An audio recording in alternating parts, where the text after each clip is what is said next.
disappointed in every one of you. I'm sorry, I don't mean to offend you. I'm disappointed in every one of you.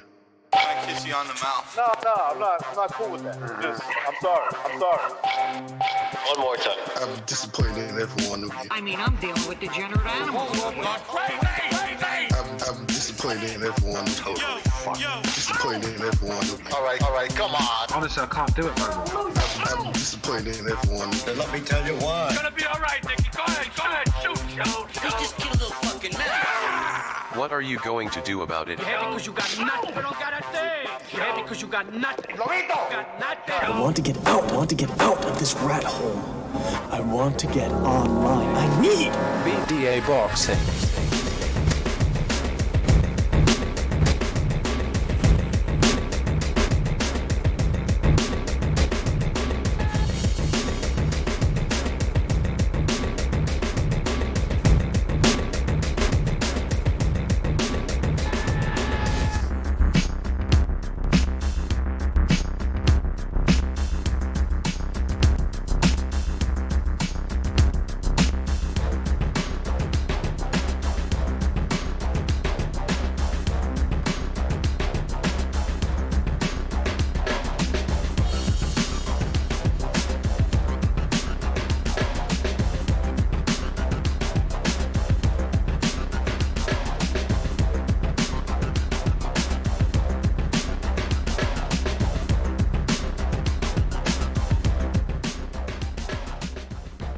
All right, this is King Bucho. Welcome to BDA Boxing, the boxing debate arena.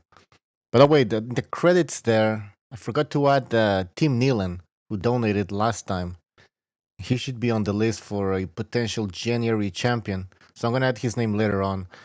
All right. All right, guys, we have Stu in the house. Stu, are you there? Okay, he'll be back. He was feeding his dogs. All right, people, this is basically an anything goes show. I'm here, man. What's up? What's happening, bro?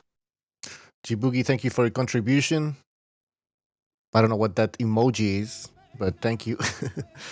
Oh, where's the alert? Oh, there it is. All right. Stu, what's up? How are you? Yeah, I'm good, man. What about yourself?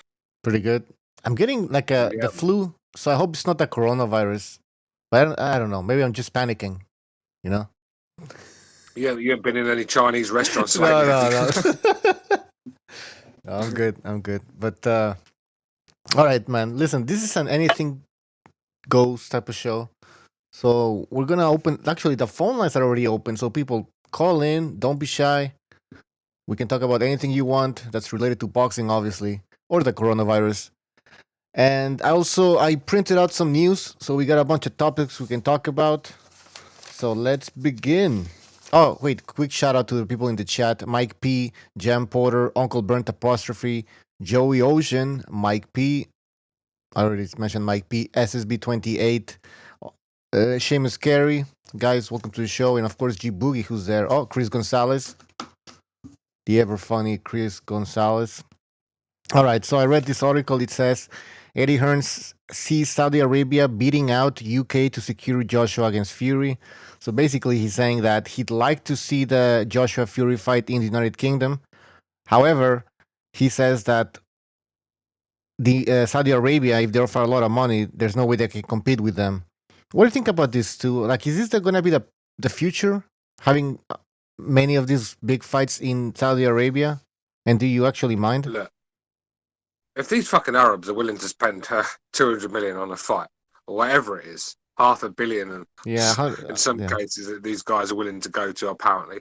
But if they're willing to do that, then who are we to take the big paydays away from the fights? At the end of the day, mate, it's a tough business, isn't it? You know, you want to get in, make as much money as you can, and get out. And I think Tyson Fury might love the UK, but not enough to turn that down in Saudi Arabia. He'll be straight over there taking that fight, because like I said, money talks. So same with Joshua. I think Joshua. Yeah, but what are the negatives about it? If money didn't matter to Joshua, he wouldn't have fought Saudi Arabia in the first place. So yeah, good point. But do you have anything against for example, having a Tyson Fury, Anthony Joshua fight in Saudi Arabia, both. No, because I want that at Wembley. I want Yeah. that at Wembley and in front of 90,000 British fans. I mean, just compare the atmosphere to, from the UK to Saudi Arabia. I mean, it's stratospheres apart, and a big fight like that, I think it deserves that sort of atmosphere. But like I said, many talks. I think if I mean, you don't want to be a if the money was socialist. right, if the money was right, then two would fight in a car park. That's the thing, isn't it? So yeah. But listen, this is capitalism. So resources, in this case, that fight has to go where the money is. So listen, personally, I don't really mind, because for me it's actually much better, because when you have these fights in Saudi Arabia, the time zone over here, it's much better. The main events is like at 5 p.m. So for me, it's much better. Listen, I don't want to fucking stay until 1 a.m. Yeah, but I'm sure the boxing world. Let's all build our times around Butcho when he's comfortable to sit down and watch a fight. I mean, it don't work like that. What about us? I mean, all our lives we've been having to fucking stay up till 5 a.m. to watch top rank cards and stuff. Well, because they seem to let it drag and drag. I mean, even with Heyman cards, you get the main event a little bit earlier, which is a bit better for us. But these fucking top rank cards are fucking boxing's finished and Piers Morgan's coming on for the morning show. I mean, that's how late them fights are. So so it makes a change that when the fights abroad that we get at a decent time, but still. I'd rather have it prime UK time, Wembley Stadium. You don't see in the future. Let's be real. That'd be fucking fireworks. That would. Yeah. Fireworks. Don't you see Saudi Arabians eventually turning into boxing fans?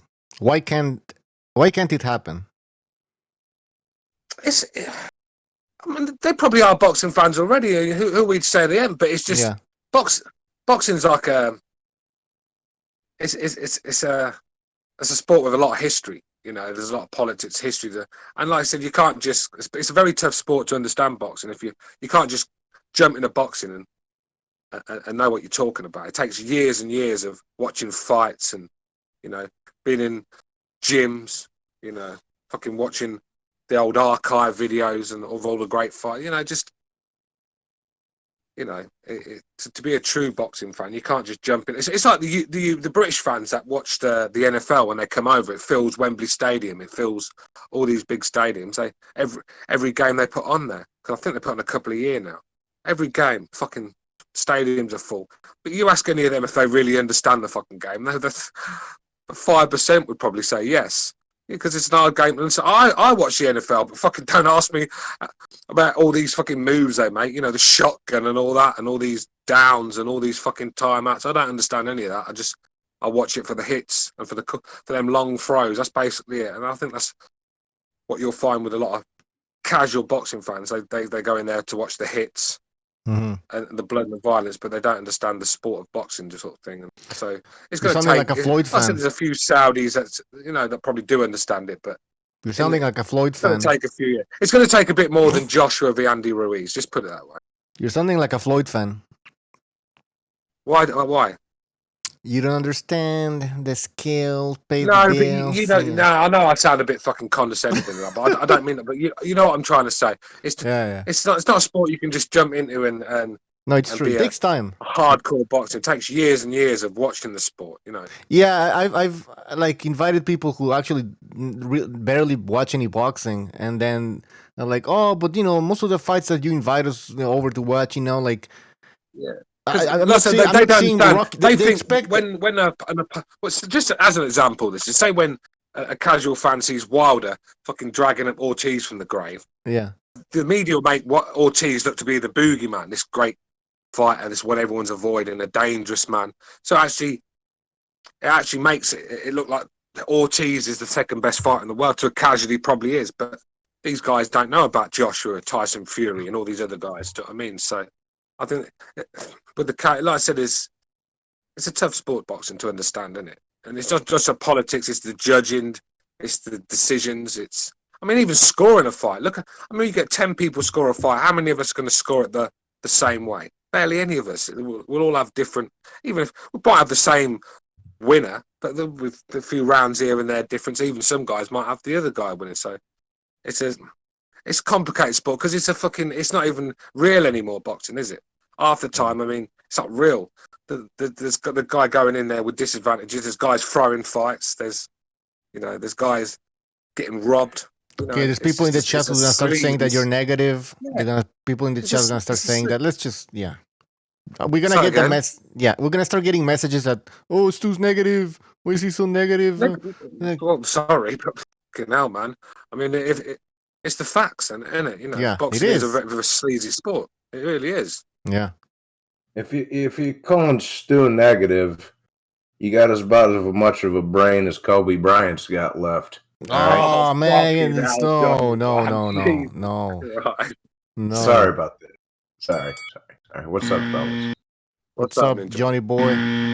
What's this deal about you and what's this guy's name? Black Batman? Yeah. What the fuck is his name? Bruce Bane. Anyways, Bruce Bane. Dude, yeah. Look, I already I got one in the chamber for him, but anyways, so last about a week and a half or so ago, out of the blue, I see this fucking kid's community post, and it's about 4 pages long, like one of those you get from your girl after you break up with her. So I'm like, what the fuck is going on? Then he's pumping a video out about me, and then I pump one out about him, and he's like, drop your phone number, and blah, blah, blah, blah, blah.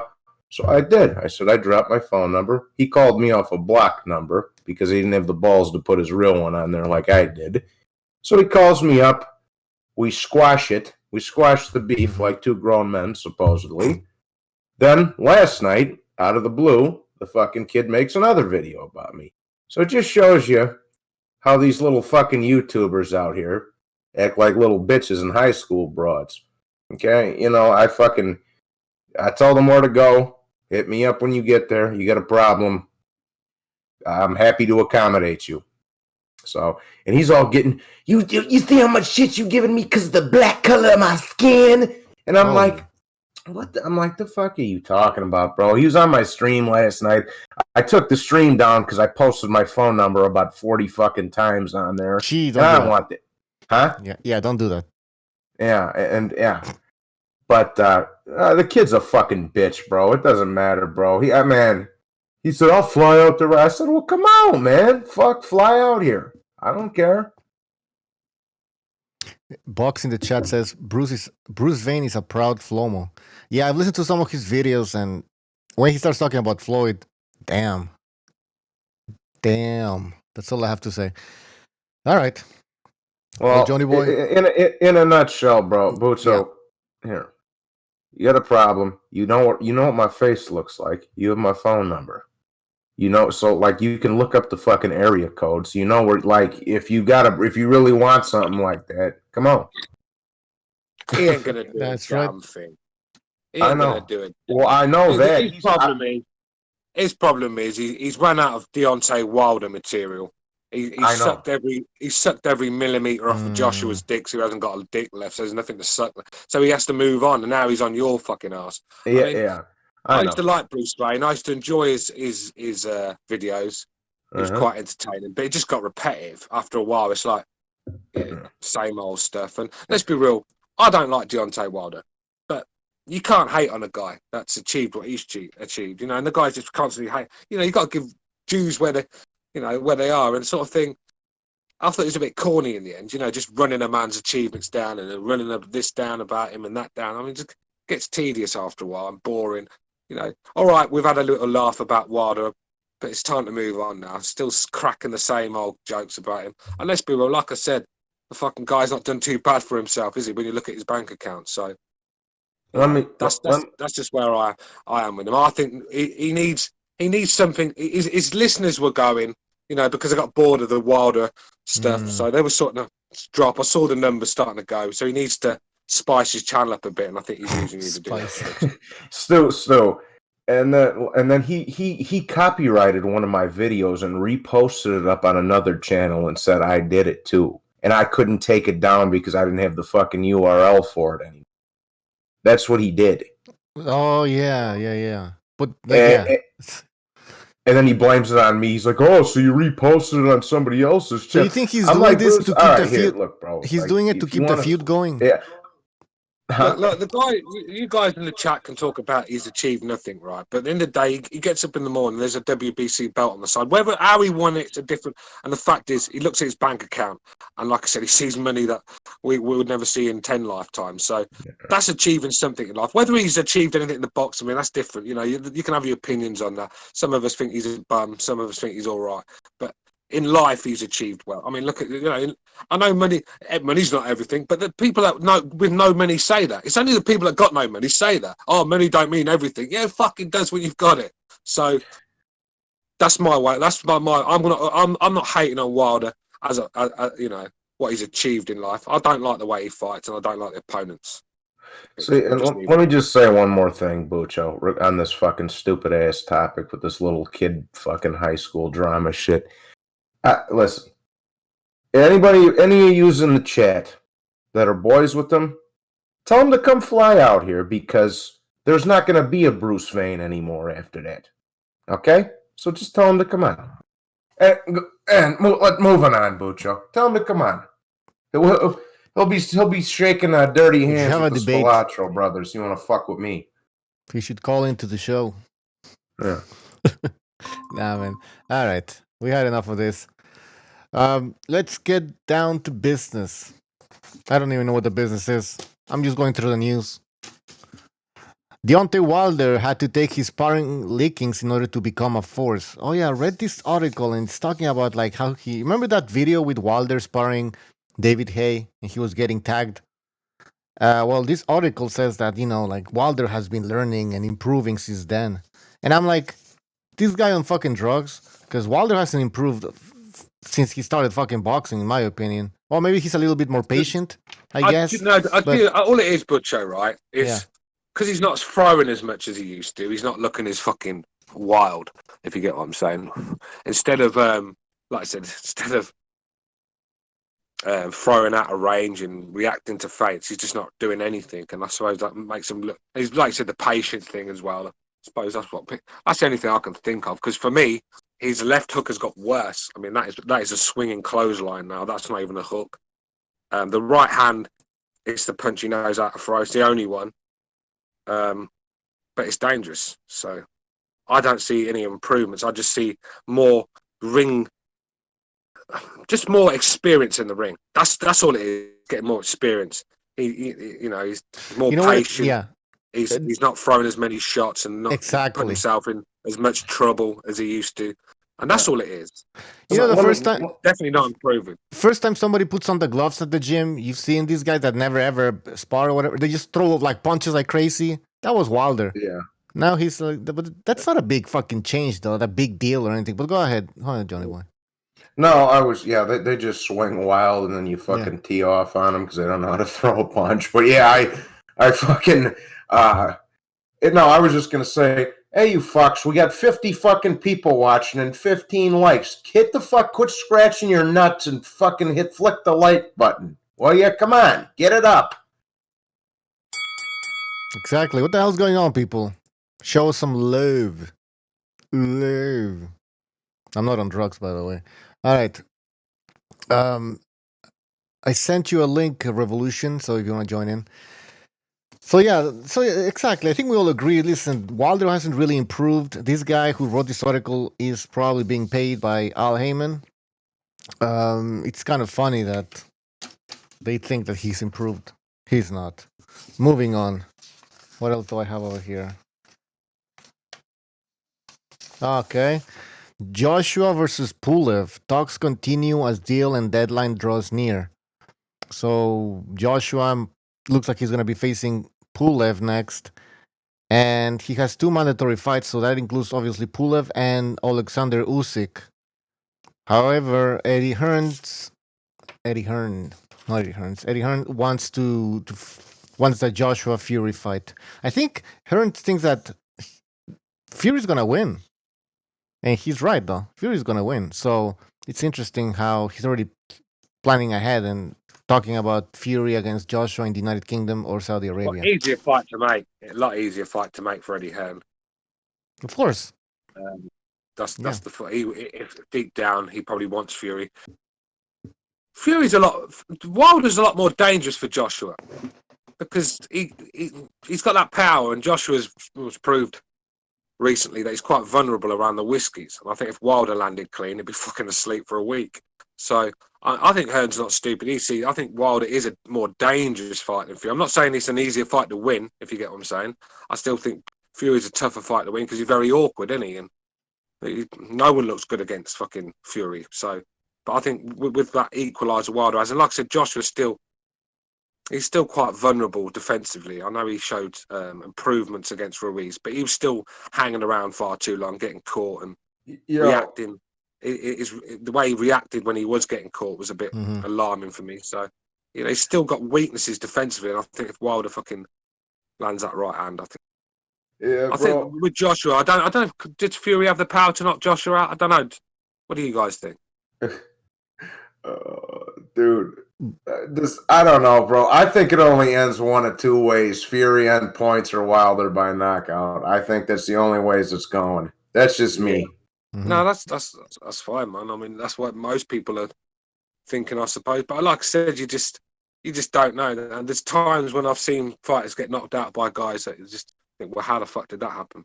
Yeah. Like, who expected Marquez to knock? I know Marquez was a half decent puncher, but Marquez was never looked once in his whole career like he was going to do that to Manny Pacquiao, did he? Or like when no. Like when Barrera was undefeated and Junior Jones caught him. Junior Jones beat him twice, I believe. But it can happen. Yeah. I mean, it's not out of the realm of possibility, right? We agree with that. Fury can hurt. Well, he did hurt Wilder in that 12th round. He didn't hurt him like the same way Wilder hurt Fury, obviously, but he still managed to hurt him. And I just want to address something in the chat. Celtic67 Live says, AJ versus Pulev, another matchroom barnstormer. I think he's been sarcastic. Terrible fight, it really is. Yeah, it is. But it's a mandatory, listen. And, it's on the same level. Maybe it's... No, actually, the AJ versus Pulev is a little bit better than Wilder against Dominic Brazil or Wilder against Ortiz in a rematch, pay-per-view, $75 fucking dollars. I mean, come on, man. Yeah, at least Pulev's in the prime of his career, sort of thing, isn't it? You know what I mean?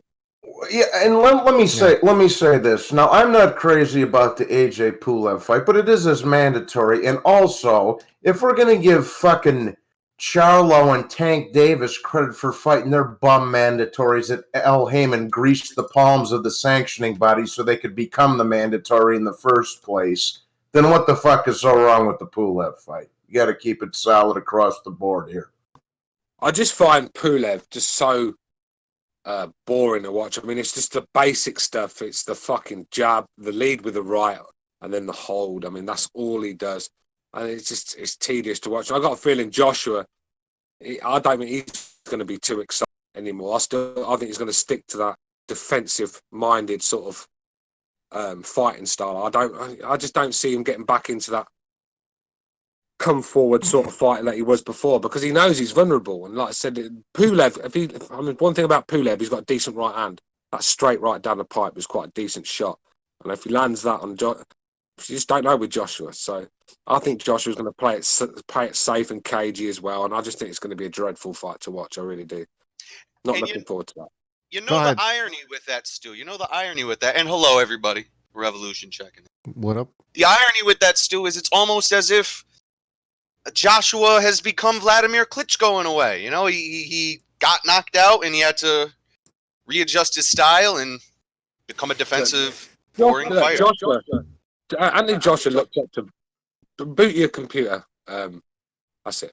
Anthony Joshua looks up to Vladimir Klitschko. Anthony Joshua spent a lot of time in Klitschko's camps.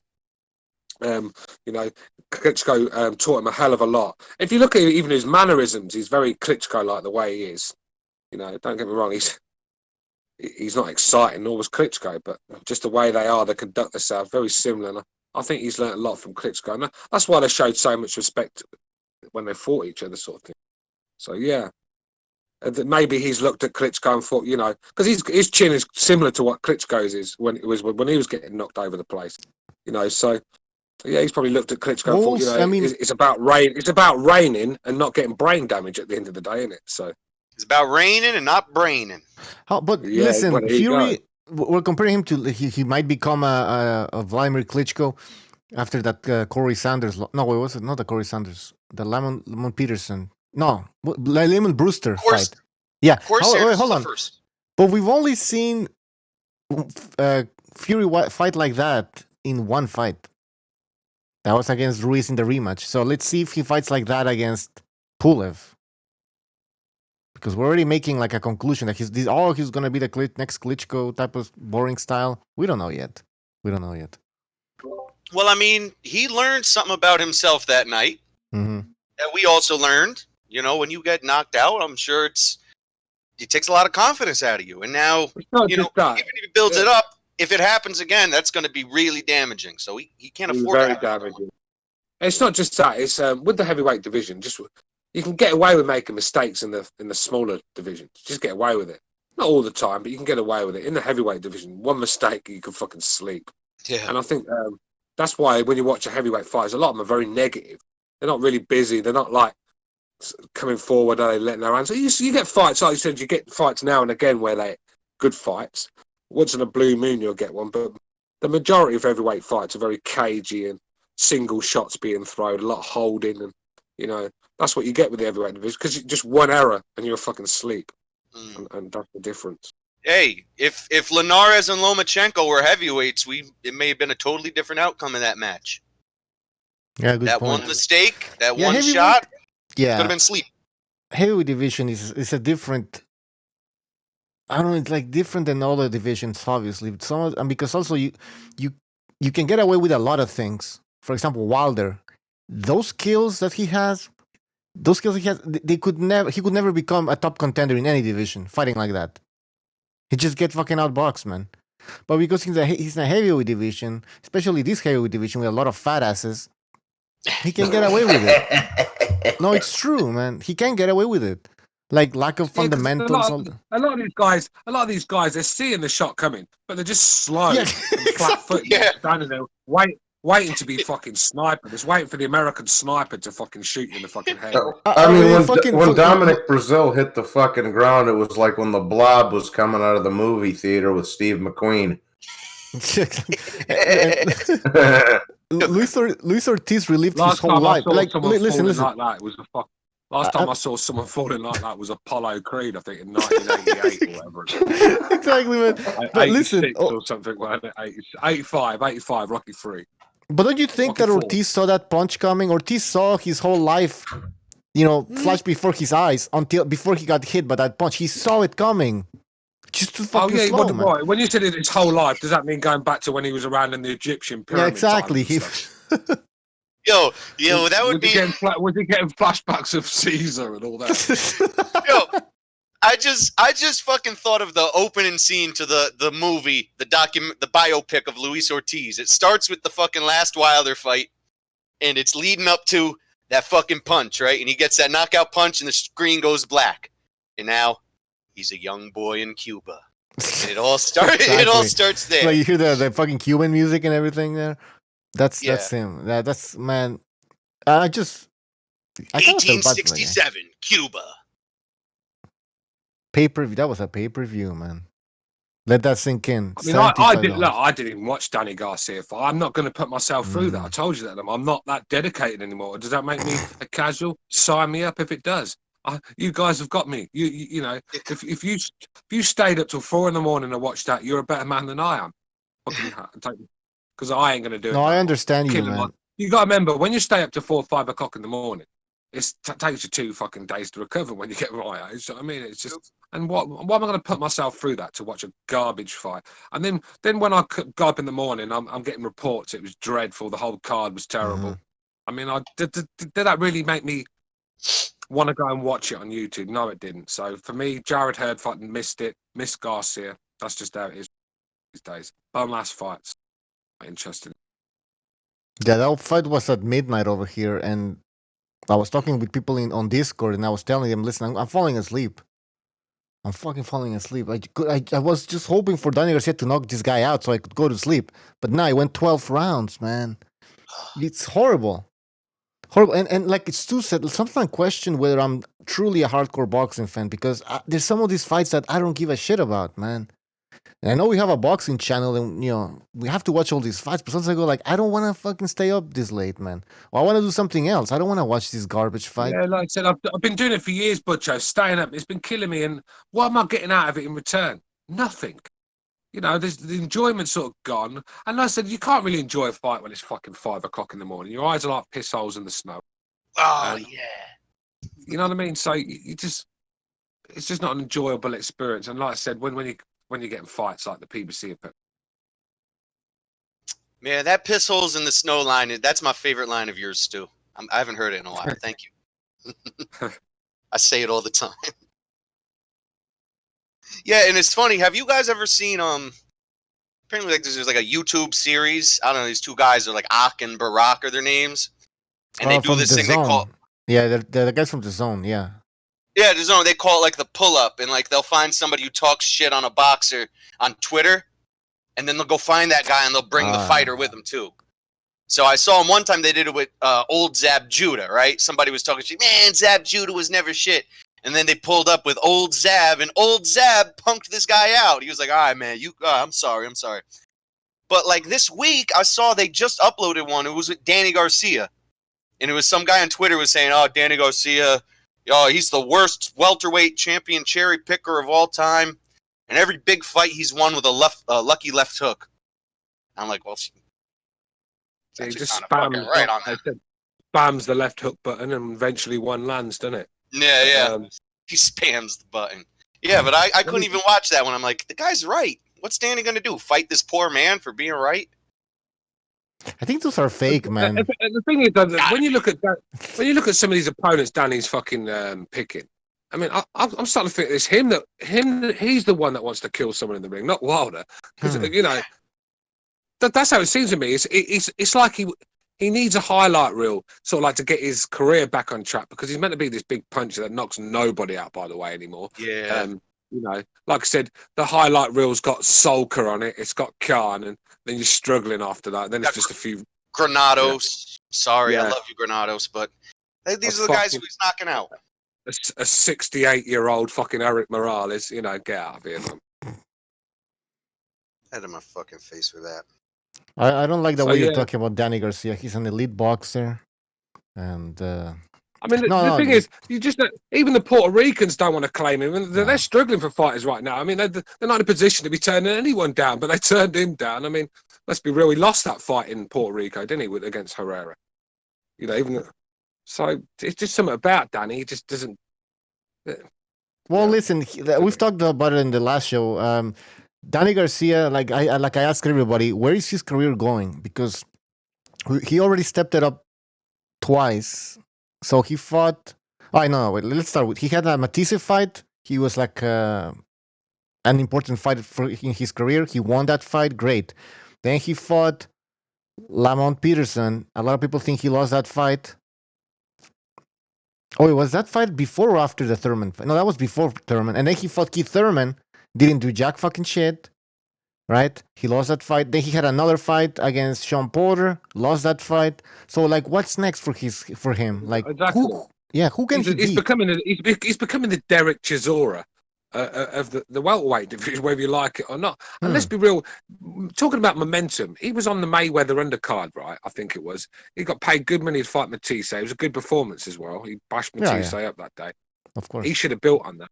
Like Canelo Alvarez wasn't stupid. How do you think Canelo built his name? On Floyd Mayweather undercards. He knew what he was. And Danny could have built on that and built some on his momentum. And it could have been a decent name. But like he said, he started fighting guys.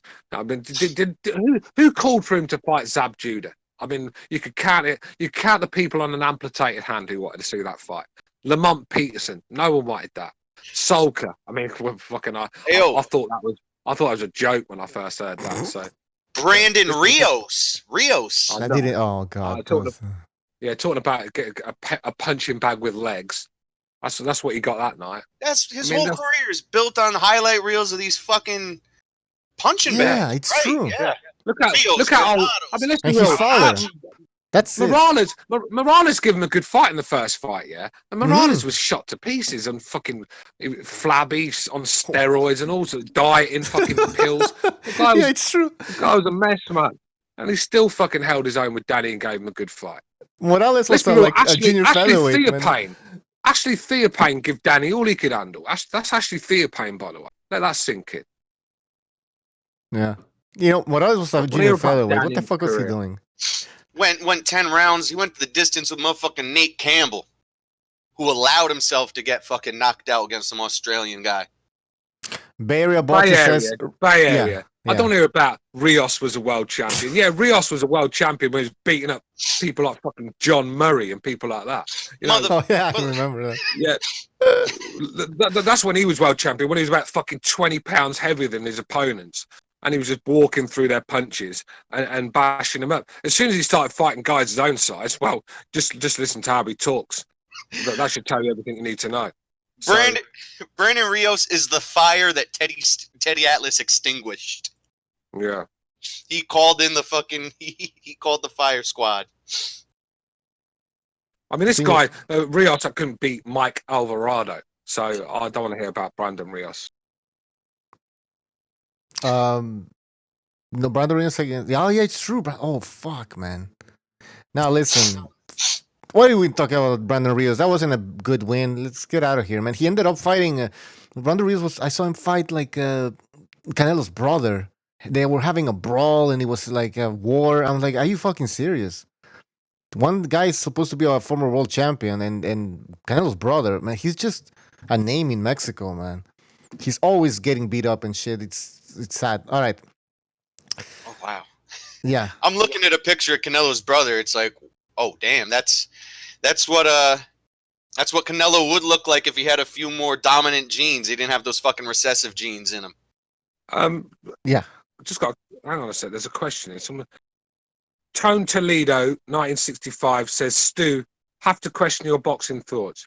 You think a KO shouldn't count if more time is on the clock? I mean, I don't understand that. You're going to have to explain it a bit better than that. Does anyone else know what he's talking about? No, I don't understand the question. Stu, have you a question? You think a KO shouldn't count if more time is on the clock? I have no idea what he's talking about. You think it's a riddle? This is like when somebody gets knocked out of the ring or something, and there's more time on the clock that way? What? I don't know. Give you 20 instead of 10? Oh, well, he's on about like the Chavez Meldrick Taylor sort of situation when someone's a couple of seconds away. Yeah, I mean, like for me, the Meldrick Taylor fight should have been allowed to carry on. I think, the time the referee had got out of the way, that fight would have been over. So yeah, I think that was I mean, like I said, you just got to get the balance right. I mean, there's like I said, the Carl Froch Jermaine Taylor fight, when Jermaine Taylor was taking monster punches on the ropes, there was about 4 or 5 seconds to go. But that 4 or 5 seconds could have took his life, the shots he was taking. So the ref did the right thing. But then you look at Meldrick Taylor, he's on his feet. He's not taking punches at that time because Chavez is in the corner. The time he's fucking held the gloves up and said, carry on, moved out the way, the fight's over. So for me, yeah, I mean, you just got to get the balance right. I mean, you can't sit there and let a guy take shots like Jermaine Taylor was against Froch. But, you have to step in. No matter if it was 3 or 4 seconds, they were monster shots and he was taking them clean on the button. And his hands went down. He stopped defending himself. He could have got seriously hurt. So you just got to get the balance right. All right, guys, we're going to be taking Wilder Fury predictions already. So if you guys want to call in and give us your prediction, you can do it right now. And anybody in the panel, if you feel ready to give us your prediction, you can do it today. So, I predict there will be a winner. All right. I'm going against a draw. That's as far. I might be wrong on that one too, guys. Yeah, what do you think about another fucking draw? I thought about it. I was like, man. All right. Try to milk it a little more. If you put $10 on that shit, maybe you make a lot of money. Usually draws are 20 to 25 to 1, but maybe this time's gonna be like more than that because we already had one. Let me check. But anybody wants to give us their prediction? Anybody feels ready? For what fight? Fury against Wilder, the rematch. Fury looks like he's coming in heavy. So that tells me, like I said, everyone that kept saying the Ben Davison game plan was the key. I think even Fury knows that's not the way to go about business. Looking heavy, he's looking like he's gonna. It also could cost him because he could be a bit slower and he could walk onto a shot. So let's be real. When you're fighting Wilder, there's always going to be a danger. You can't cover all the angles. No matter what you do, there's a danger you could get caught in a big shot. So for me, best thing to do is go and get him early. So that gives him less time to land that shot, doesn't it? Yeah. I think he has to go for it, man. He has to. Yeah, Besides, he's gonna get robbed again, anyways. Although now he has Bob Arum on his side, so that's gonna help somewhat. But still, you can't allow Wilder to go 12 rounds, man. No, I don't see that fight going to the distance. To be honest with you, I think one of them's going to get stopped. You know what I hate, man? But either way, I think if whoever wins that fight, it's going to be by stoppage. I just don't see that fight going to points this time around. I do believe Fury can stop Wilder. I see enough in that first fight. Let's be real. Wilder was hurting there, and he was. What's the word? He was flustered. He was starting to fall to pieces a little bit when the pressure was put on him. But Fury just kept backing off and stepping back and getting into that range that Wilder likes. And let's be real. Oh, Wilder was tired. Wilder was how did he get that tired if he wasn't doing jack shit? I mean, trust me. If Fury starts pushing Wilder, like if he starts forcing Wilder to be a little bit more active, he's gonna be even more tired. Because I don't understand how he got that much tired if he didn't do jack shit in the first time. I suggest someone to go when Fury fought Steve Cunningham. When he tried to outbox Cunningham, because Cunningham was so fast, because he had that cruiserweight speed, he was outboxing Fury. Fury couldn't. That's why Fury was getting hit and dropped and stuff. He was just second to the punch, and because the speed was killing him. So what he did, he took it inside, took it to the trenches, and he beat Cunningham up after that, but bashed him to pieces because he couldn't outbox him. So I think that's the best way to go with Wilder. Sit on his chest, lean on him, rough him up, because Fury can be really dirty as well. And I think you got to do that. Take away some of the stamina from them skinny legs that Wilder's got, because I'm sure you lean on them, it's going to take a bit out of them. So you've got to body shots, uppercuts. You've just got to be inside, because Wilder's just got no. He needs room for that right hand. He can't just he doesn't set it up of anything. He just needs to. He pulls it back and just lets it go. But he needs to be at the right distance. He doesn't throw any short shots. The uppercuts are not coming. The hooks to the body. He don't throw them really, does he? He's just a jab and a straight right hand. And I think you've got to take that range from him. Yep, but you gotta get a little bit of balls to do that. A lot of these fighters who fight Wilder, they're fucking dumb, man. They're too slow, and so they stay in that range that Wilder likes. End up getting caught, man. Coming in like dummies, and they're just too slow. They to react or everything. That's. Listen, what makes a difference? What's the difference between an elite fighter or a good fighter and a poor fighter? Obviously, there's a lot of things, but some of them are reaction time, right? And that's very important. If your reaction time is slow, you're gonna be getting hit all the time. You might see the punches coming, but you just can't fucking get out of the way. And this, oh man, for example, Molina. This guy, he hurt Wilder. He's too fat, man. Too fat. He sucks. So that's why he couldn't finish the job. Let's be real. When Ortiz hurt Wilder, Ortiz just he lost shape. He just started swinging for the hills. There was no very slow haymakers. He wasn't picking his shots. He wasn't setting them up. He was just swinging. It was a bit Wilder, wasn't it? And let's be real. Wilder's got them long arms. When he puts them long arms up, it's quite hard to punch round them arms. He's sort of he blocks a lot of them with them fucking, and he starts putting his fucking elbows in your face and all sorts, holding for dear life. He's quite hard to hit clean.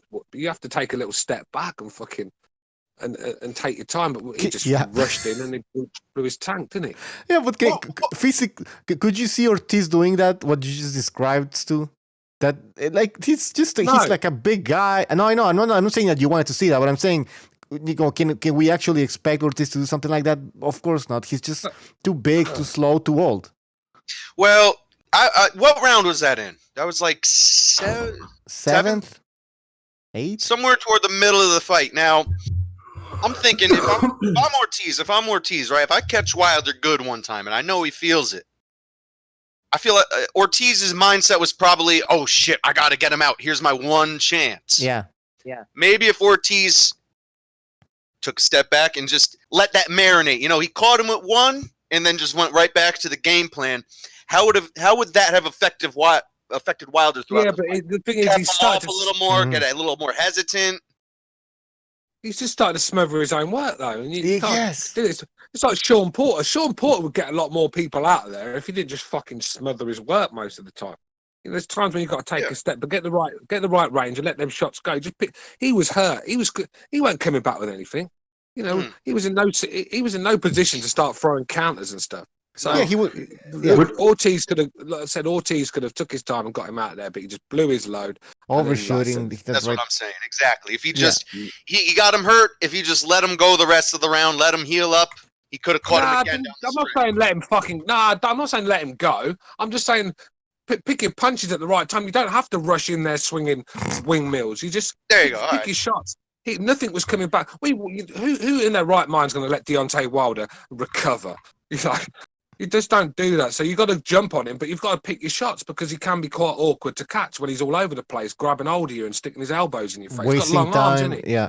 So, For Christ's sakes, we got 75 people watching and 28 likes. What the fuck, guys? Come on. man. Manja. Get it up, goddammit. Hit the fucking likes, you fucks. Get your hand out of your pants like Al Bundy and hit the fucking like. that fucking tight. They don't even want to get a like out of their pocket, do they? Johnny Boy becoming the Flavor Flav of BDA. He's the ultimate hype man. No, we should be doing this, but I fucking idiot. Yeah, I keep forgetting. Johnny's becoming the Max Cullerman of the BDA. Yeah, minus 4. Johnny's here to tell you the story of the like. The story of the like. Oh. It all started in Cuba. You see Luis Ortiz. All right. Luis Ortiz swam from Cuba to Florida with his hands tied behind his back and killed the Loch Ness Monster in the process. So, you understand? Surprised he didn't get caught up in that Bermuda Triangle. Is he a Highlander? Yeah, he's Highlander. I raped his woman while his blood was still warm. I just like so when you look at Wilder's resume, right? Not one puncher in there, not one big puncher. I'm not having it Ortiz is a big puncher because, you know, when was the last time he stopped anyone of any relevance? So I don't think Ortiz he's a decent puncher, but he's not a big puncher. I think Chisora hits harder than Ortiz. So when was the last time, you know, Wilder fought a big punch? Because Fury's not a big. We all know that. So, and I think that's the problem. I think that's the problem with Wilder. I think he knows that. I think as soon as someone lands on that button, he could be in all sorts of trouble. Well, that's why they're already preparing a third fight too. I think. Yeah, I mean, that's just getting cooked. I mean, what's it going to be like? Is it going to be Jake LaMotta v. Ray Robinson all over? You know, like 6 times. You know, we got. The public will get bored of that. You can only sell it so much. Let's be real. It's not like you can like when you get trilogies. It's because they've all been fucking great fights. Do you know what I mean? And I just don't think it was. Well, good. you know, the first one was a good. It could be a war. Imagine. I'm not saying this is going to happen, but if just for argument's sake, if Wilder goes in there and sparks him in 3 fucking rounds, you're not getting a third fight. No. Yeah. No. But if Fury, that's the thing, though. If Fury, a knockout is obviously more definitive. But Fury, I mean, if he wins by decision, Wilder broke his hand or his shoulder was some bullshit. They're gonna try to sell us a third fight based on that shit. But if it's say it's another split decision, doesn't matter who gets it or it's a majority or it's a close fight, you know, whatever, a 7-5 type fight. Yeah, then sure, but yeah. Look, I'll tell you what'll happen if Fury wins that. he'll vacate it so he doesn't have to take the rematch, and he'll fight Anthony Joshua. He's a businessman. All right, guys, we have. Hey, listen, Fury don't care about belts. Fury said he's only got 3 fights left. One of them's going to be Wilder. Then he's got 2 after that. Let's be real. I don't think he's got no intentions of fighting Deontay Wilder again. Why would you want to? Why would you want to keep like? Hey guys, standing in the fucking snipe. Pacquiao wants more fights in his career than Fury does at this point. Hey guys, we have, before we continue, we have Mark and Pete on the line, and I just, before they are in, well, they joined the show, I just want to say that Hawker Mustang in the chat is saying that because, you know, we only have 38 likes out of 73 people watching, and is it because a lot of people who are listening to the show are just listening because they hate the show? Yeah, we got a lot of rats in the camp. But there's no dislikes, though. Yeah. Oh, I mean, the last time I see that many rats was during the plague in London. Last time I seen that many rats was when fucking Tommaso Bruschetta testified against Toto Arena in Palermo, for Christ's sake. Come last on. time I seen that I many remember rats, that. Sarung Vasoi was having an orgy out in Thailand. Jesus.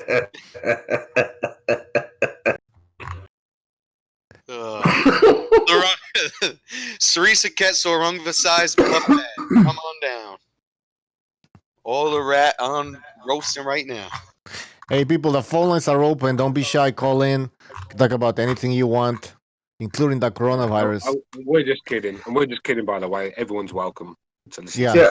Hey, you rat pricks. Hey, all you rat pricks in the chat. Bring everybody. Get everybody in here, you rat fucks. And don't forget to smash the like button while you're on the way in, you fucking cheese eaters. Take your thumb out of the ass and put it up in the air. Thumbs up, like button. Come on. All right. Get it on. Callers, bring them on. Come on, call in. I want some crazy ones. There's an H Money at. I want to hear his update for the week. Come on, Vinny. Put your fish sticks down and call in here. Let's get this over with. What's up with that piece of shit honcho? What's up with that piece of shit honcho? Hey, honcho. Probably in jail. I started writing a little essay on the brilliance of Head Honcho, and I'm breaking down everything he says, and I'm gonna send it to Mensa. Oh yeah, they're gonna accept him. Flippa Higo. Hey, imagine Honcho is like some sort of Mensa type of person. Like Mensa, he's like super smart. He's on the phone solving Rubik's cubes. Look, it's like that motherfucker. He needs to get a new phone, man. I mean, he's ringing in on a fucking Nokia 3310, man. You can barely hear the fucking guy, man. What's going on, man? He needs to step up his game if he's calling in here. I think he's calling on the payphone. I don't know what he's calling on, but you never hear the guy. I can hear he's ranting and raving about something. I just don't know what, because you can't hear him. So he needs to pick up his game. You know, I'm sure. Got any eligible for an Obama phone or something? Can't he get out there? I don't know. How come a lot of these guys they hate the United Kingdom? Because he was shitting on the UK for some reason, but why is that? It has to do with the Wilder AJ rivalry, obviously. But I figured this out. He was taking shots at you, Stu, right? And yeah, Head Honcho's doing what we call playing the dozens, and he's cracking jokes. And one of the parts of the dozens is he's going to make fun of your appearance, right? But Stu, nobody knows what you look like. So he's starting to think, all right, he's from the UK. What do people in the UK look like? Ooh, rotten teeth. Okay, because they boil it. Yeah, but the thing is, he's thinking wrinkly clothes. He brought wrinkly clothes into the equation. Yeah, that was funny. I'll be honest with you, I think that just shows how fucking that motherfucker. He probably looks at Prince Charles and think, well, we'll look like him. So, I mean, the fact is, right? I think about Prince. Hey, how a guy from Queens can tell a fucking guy, especially a guy who knows little bit about fashion. If you see my wardrobe, all my clothes are fitting. All my fucking clothes are fitting, mate. I've got fucking jackets I buy his fucking his family's wardrobe. So let's talk about clothes. I mean, as for scarves, looks. I mean, let's be real. You know, I'm no, like I said before, I'm no Brad Pitt, but I can assure you, I'd take Honcho's girl off him. Yeah, that's what I was. Hey, all I'd have to do in New York is open my mouth. They'll hear that accent, and half the time it's enough. That's Do you know what I right. mean? So Now, fool, they're gonna see them motherfucking teeth falling out your gums, and they're gonna say, "Get the hell out of here." I don't know where you're getting that fucking teeth from. My teeth are sparkling white, man. They're like, it's like pearl white. What are you on about, these fucking teeth? Yeah, baby. No, in my mind's eye, I think of Stu as like Piers Morgan sitting at his desk with his suit on, talking to the mic. Well, ain't that fucking old? What do you mean, Piers Morgan? No, not looks wise, but that's what the accent reminds me of. I don't know. I don't know what the fuck. No, Stu's Ralph Fiennes from In Bruges. You're an inanimate fucking object. No, I was thinking more like Tom Hardy and around that sort of thing. Like James Bond with a tuxedo on and a bow tie. Like, hello. Fucking people in my fucking shit say I look like Tom Hardy. I'm like, dude, I look like fucking Gorgeous George from Snatch, you fucking idiot. What are you talking about? Bro, you look like Dave Allen, to be honest. Yeah, nah, fuck that. Get Dave Allen. I look more like fucking Jerry Sandusky than I do Dave Allen. Nah, you look like Dave Allen, Johnny. No. Sandusky?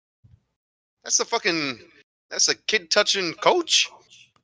Yeah, that's what I said. I look, which is meaning I don't look like either one of the motherfuckers. Revolution, that one went over your head. All right, okay. Yeah. It did. I'm at the airport. Shit went over my head. Hey, Stu. Why are you on the phone at your airport? Go ahead. If I ever go to the UK, do you know any women that look like what's her name? I got it right here. Ken Beckinsale. Yeah, Kate Beckinsale. Yeah, is a piece of ass. Well, that's fucking. Oh, she's beautiful, bro. Look at her. She's beautiful. Hey, mate, listen. Let's be real, right? To take her celebrity status away from her, just put her in a room that you don't know who she is, and put her in some of the clubs in England, mate. She wouldn't even stand out. Come on. Oh, yeah, really? Right. True. Jason Bourne got it right. There's some fucking really attractive girls in all of Europe. Let's be real.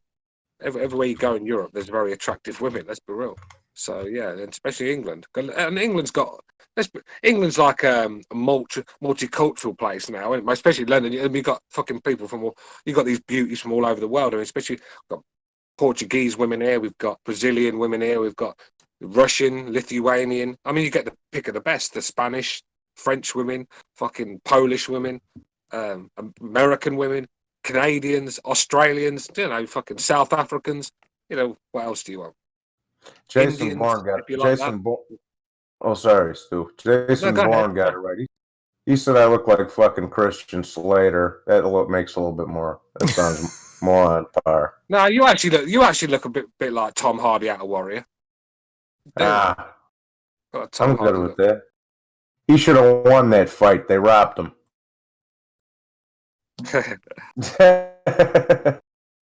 Johnny, you look like if Emeril Lagasse smoked 2 packs of Marlboros a day. Yeah. Who the fuck is Emeril Lagasse? Emeril? Yeah. You don't know? You're playing with me. I swear to God. The chef, bam, turn it up another notch. The fucking Cajun chef from the 90s. Do you like Jason? No, I don't know who that is. Jason, you can keep fucking roasting me all you like if you keep putting a super chat while you're doing it, mate. Keep donating, son. Call me what you want. Because like I said, you can, like, when you're paying to do it, mate, you can say what you like about me. I'll keep quiet.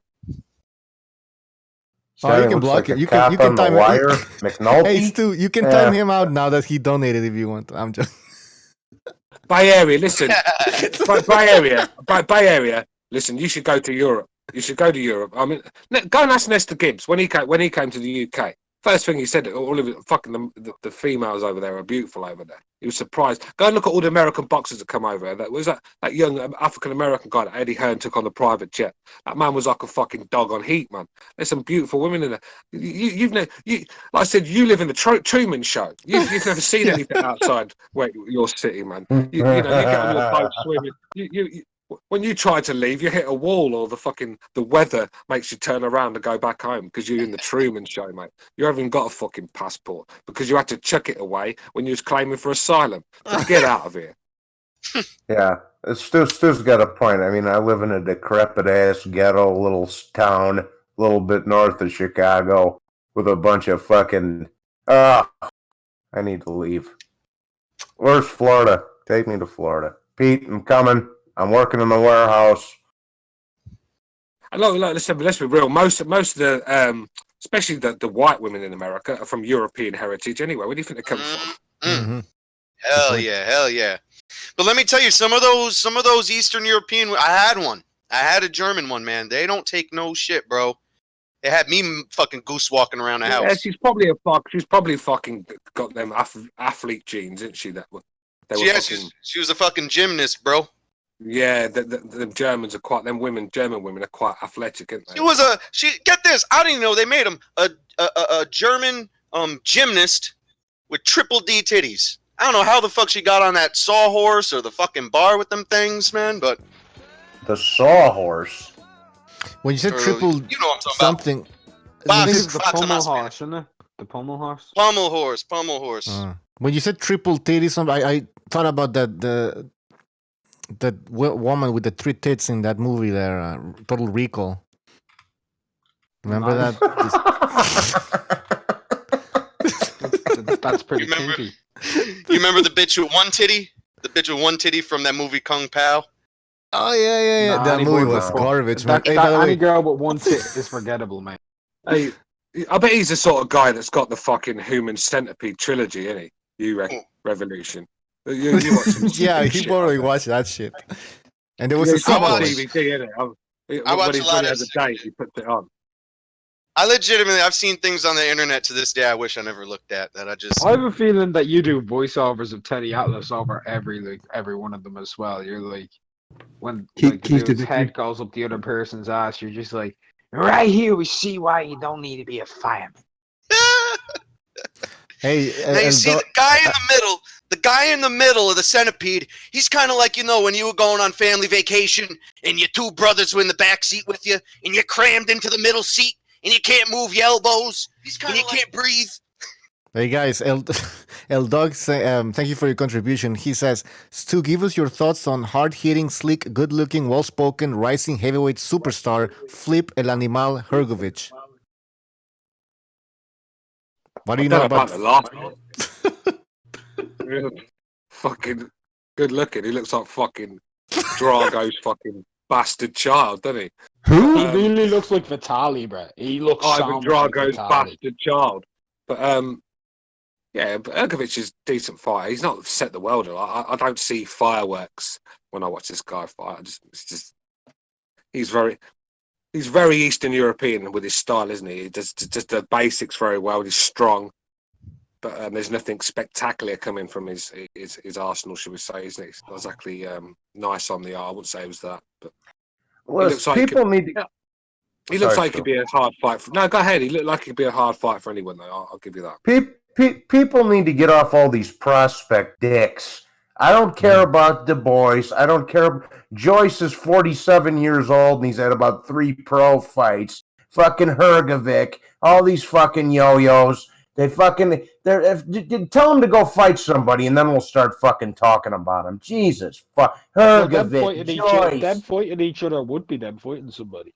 Okay, well then, good. Let's see it. Hawker Mustang's in the chat saying, I like to chase the Somalian refugees.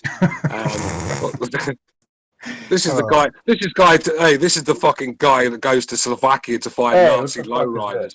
You know what I mean? He's looking for Nazi lowrider women with skinheads and stuff. What you got me up there for? Because hold on, I'm gonna compare you with Mark says that you look like Dave Allen. So I'm gonna do a comparison. He does, but Bucho, go to the DM. I sent you a picture in there as well. It looks so much more like that. What the fuck is this? Who looks like Dave Allen? Johnny? Johnny looks. He's like an Italian Dave Allen. Yeah, he looks a little bit like Dave Allen. A little bit, yeah.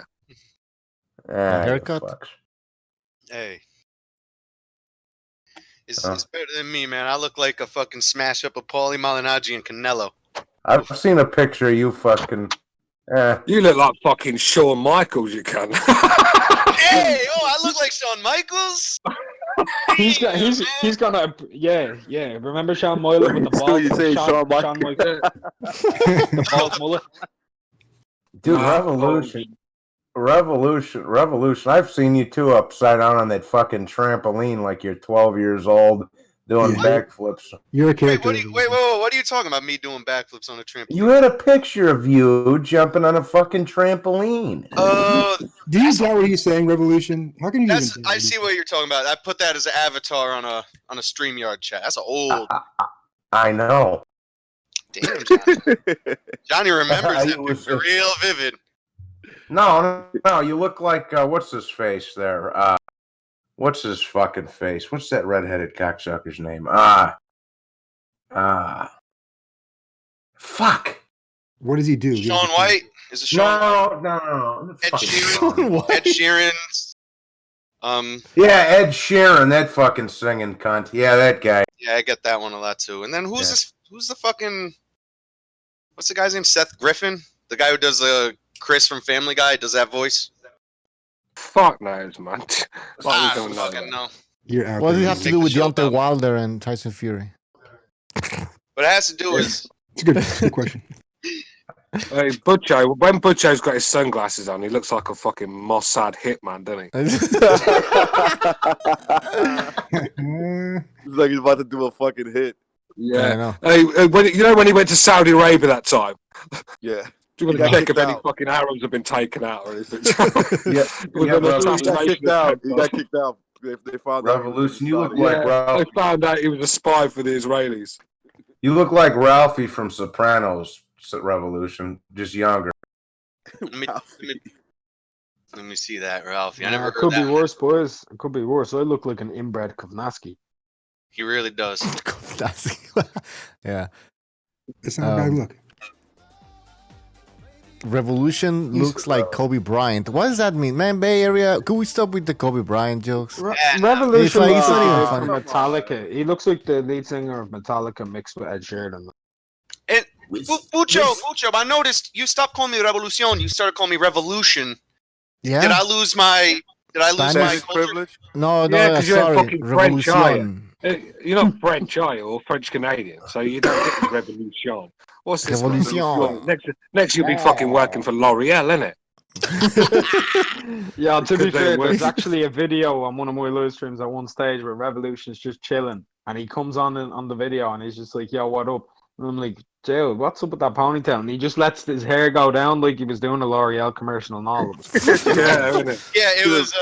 I was driving to work one time. I wanted to talk to you on my phone, but my sound wasn't going off, so I just said, "Fuck it." I just pulled my hair out and started waving it around and shit. You fucking fucked me off. You said Revolution looks like Jesus. Thank you, Bucho. Freckle Jesus. He looked like Jesus with red hair. Like Jesus. Put a few more R's. Bucho, I want you to put a few more R's in the beginning. I want Revolution. I feel like Revolution looks like. Can you remember that song from Charles and Eddie? Can you remember the one with the ponytail? Look, would you like to? Look into my eyes. Something like that. The Native American. Like that one. Which, the one with the ponytail. Charles and Eddie. The Native American chap. Wait. Yeah. Who's Charles? Who's Charles in the Charles and Eddie? Well, I think the black guy must be Eddie. That sounds more. The guy with the long hair is Charles. My fucking name is Charles. Yo, hold on. Mike P just said, "Well, Jesus is white, apparently." What doesn't matter? Who cares? You fucking man! I swear, some of you dudes could find a racial slur in a fucking bouquet of roses. You cocksucker. Yeah. Oh, there's me right there sitting in the barber chair. No, Jesus was black. Everybody knows this. Of course. Lomachenko was the one that went and painted over all those pictures. Listen. Same guys say that. Same guy that says that. The same guys that try to tell me that King James of England was fucking black as well. He was. Yeah, he was. He was a Calvin was black. It's Eddie Hearn's fault that Rose. It's Eddie Hearn's fault. Scotland, sorry, but it was the UK. He was the king of Great Britain. But it's Eddie Hearn's fault. It's Eddie Hearn's fault that Rosa Parks had to sit in the back of the bus. That's all I know. Jesus might have been a half caste. You know what I'm saying, Stu? I tell you what, mate. Pay me the money that Hearn's paying, mate. I'll get the fucking. I'll get on the top of the bus on the roof. Those are the real pictures. No, on the back. I'll get on the fucking roof. Pay me that. Jesus was Korean. Sad hair. In the Bible, I it said think heir Jesus. of wool. I think Jesus was Puerto Rican. You know how many Puerto Ricans I met? Yeah, but like I said, it should be you should be able to support someone for their character, no matter what color. If they're a good person and you want to follow him because you think he is the Son of God, no matter what color he is, it shouldn't matter. It shouldn't matter to Jesus was a little tiny Arab Jew. Okay, Look, He had a Jew no, fro, man. Banter, Jesus is Barry Gibb, man. Have you ever seen that bastard? He looks like the lead singer of the Bee Gees.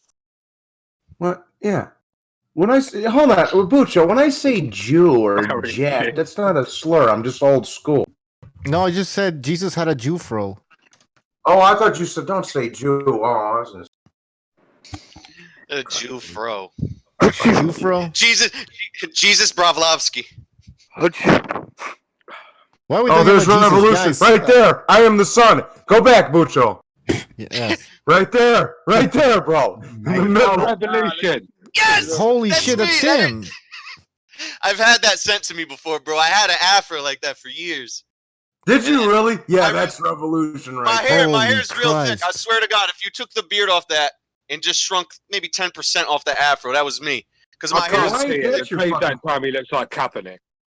the white Kaepernick. Man, but it took like 2-3 years for my hair to hit critical mass, and then just the weight was too much, and gravity took over. Rev, do you finally know it who went you down. look like? You look like that one dude who sings that reggae song One Day. The reggae thing is, song One Day. Yeah. Can't think All of right, it. guys. What Nah, weight Fergal classes? Sharkey. I think it's like Fergal Sharkey. Modest Yahoo? Yeah, that's the one. L Dog is asking, what weight classes would you most want to see a World Boxing Super Series tournament in? I don't Superfly and light heavyweight. Superfly. Yeah, light heavyweight for me. Light heavyweight.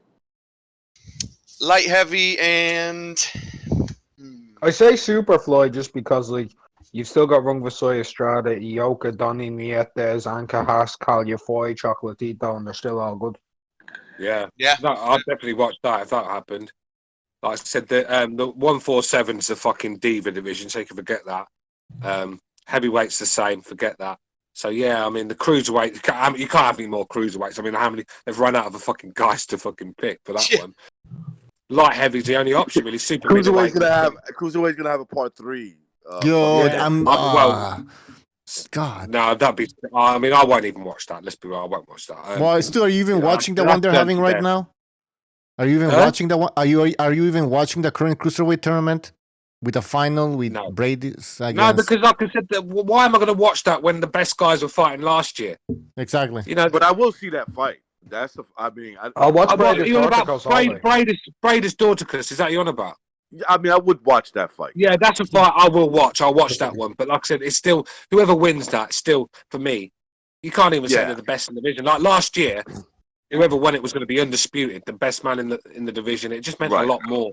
So it's I agree with that. Super middleweight was a poor tournament. Let's be real. It was. I think if they did it again, it'd be probably better. But they were talking about that actually. Callie Sauerland was saying that the divisions that are most likely is Floyd, super middleweight, and maybe a women's division. I'd like to see a super middleweight. That'd be good. Yeah, but it can't be like when you're saying the super four fucking series, Brits. when we're saying the super series, we're saying they're all going to fight each other. Like the best of this weight division is going to be in it. Then I'd like to see a 68 in the. Well, last time out, the best two fighters in the division fought in the final. One was an old shot George Groves, and the other was an unproven Callum Smith.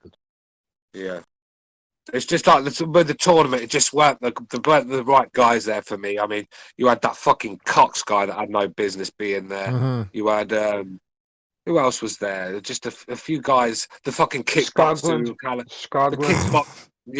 Stockland, the kickboxer. Yeah. Oh no, the kickboxer was Nikki Holskin, but he was a replacement fight. He was a replacement fight because Bramer was in the tournament and Bramer pulled out. Remember? But what do you mean? What do you mean the last time? I was really looking forward to that fight as well. That was Bramer got really sick, right? Didn't Bramer have some type of sickness that just fucking debilitated him? I mean, even Chris Eubank was like a fucking middleweight. I mean. Yeah, well, the final was good though, but it wasn't the best of. Yeah, I want to see Eubank and Charlo. That's what I want to see. I did enjoy that Eubank when he fought the Turk Yildirim, is it? I really enjoyed that. Yeah, that was because that Yildirim was a bit of a piece of shit. Him and his trainer just didn't like them two at all. You know, something about the Turks, isn't it? They're just fucking not very likable people. Man, Stu, why you gotta make this old shit controversial all the time, man? Well, just being honest, you know, just being honest. So, it was very happy to see Eubank sleep that guy. I mean, it was a great performance from Chris Eubank. I wasn't expecting that. I was expecting him to be in a tough fight because Yildirim's proved after that he's quite a handful, you know. And I think the way Eubank dealt with him was quite impressive. But then when Eubank fought Groves, he just couldn't deal with They couldn't deal with the footwork and the feints and the fucking speed of the jab from George Groves. Just couldn't get the grips with it, and he looked shocking that night, didn't he? Let's be real. Yeah, but that's not even the top 6 guys right there. Like I'm talking about like Benavidez and Plant and a real super series with no boundaries. Like the real, you'd want the biggest divas in the division, the biggest diva division to have it if they were forced to fight each other. Nah, they're fat. I'm not even gonna hold my breath with them. I know. No, I'm just saying. When you ask which super series would I want to see, if they were all going to fight each other, I want to see 68. I'd watch that. Get Canelo's Diaz above division. 68. Yeah, 68 now. I mean, you could put John Ryder in that tournament, and he's going to give anyone a good fight. You could put who else could you? You could put Ramirez in there. You could put Ramirez. 40-year-old Durrell, 40-year-old Truex. Billy Joe Saunders is a fucking chump. That would be a boring. That would, first of all. But what I'm saying, it would be. It wouldn't be the greatest, but you could.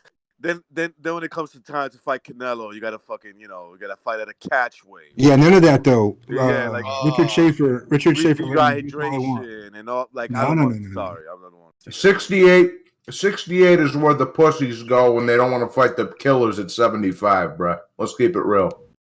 Let's be real. 135. It makes sense to try and get 135 done because Lomachenko's in a position where I don't think he's not a superstar like that, where he can, I don't think he can. He's too big for the tournament. If you get what I'm saying. I mean, if he entered that tournament, I think, I think it'd be a good thing for him. It'd keep him busy, and they'd be the best guys. There'd be nowhere. No one can duck him. They'll all be signed to fight him. And I think it'd be a good thing. You could put Tang. I wonder what Teofimo. Teofimo would go in there. What else is Teofimo doing? Just put him in there as well. There's other guys that you can put in there. It'd be a very exciting tournament. Let's just say that. Recognize what was you about to say?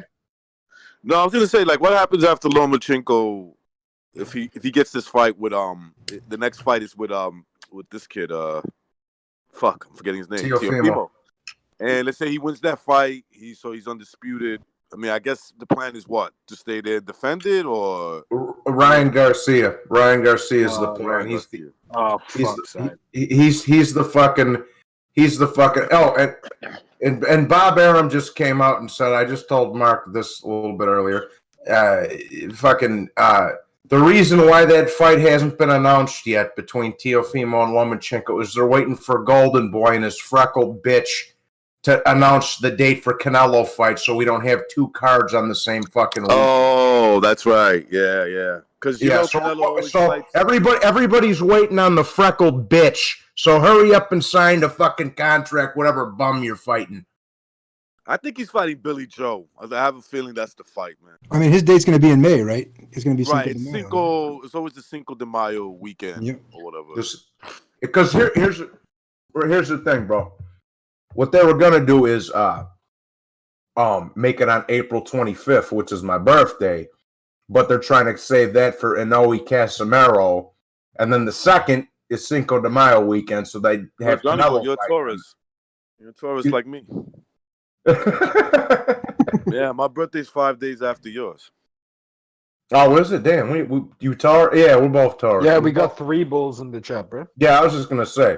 That's the best. According to the FBI, we're the most dangerous Sagittarius. What is it? What's the name? Zodiac. Yeah. It's like the 22nd of April, Frank. Ah, look at that. So you got like a bunch of bulls over here. Might be a shootout later. Look, if Canelo doesn't fight either Callum Smith or Billy Joe Saunders, then them two have to get it on. Billy Joe and Callum. There's no other really fights for them to make right now. I mean, it's time these guys fucking got on with it. Stop chasing Canelo like some lovesick teenager and just get on with business, man.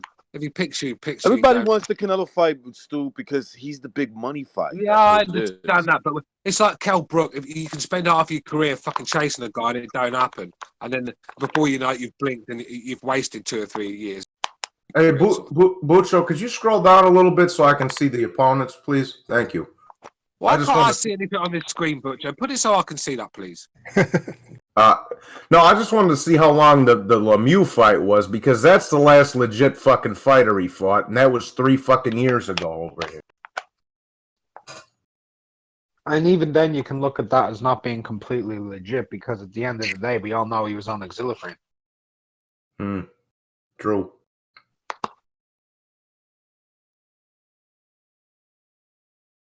Yeah, his record is becoming like, look at this. David Lemieux, good win. But then after that, nothing to remember, really. Listen, when you, like I said, never Kell Brook. When you don't build on momentum, very hard to get it back. Like I said, it just is, mate. I mean, like I said, if Muhammad Ali couldn't become the fighter he was when he had that 3-year break, what makes you think these other fighters can go out for a couple of years here and there and come back as the same guy? It's just hard to get momentum. And like I said, the only time you can get some sort of momentum back is by being busy and fighting 3 years. Sorry, yeah, 3 times that's how it works, man. You got to be 3 times a year. You got to definitely be busy. Shit, I wish boxing was structured up in like a tournament form, like a season. Like when the season's over, it's over. Your record, it don't matter. You know what it is? Also, like a tournament every year where these motherfuckers had to go at it. Like yeah, a lot of these guys. No A side. I'm not making excuses for them, but a lot of these guys' careers will fade out if they had to like fight within the top 10 and like 3 fights a year. They'll fade out. I mean, no one's saying that, but like, you know what I'm saying? At least get in there. I agree. Like, I don't care about them. You can go on off mandatory. Me personally, like, I could care less about them fading out. That's their business. I want to see the best fights, right? But I think that the reason, because it's, it's professional fighting, it's, literal gloves and all that, and you're fighting longer fights.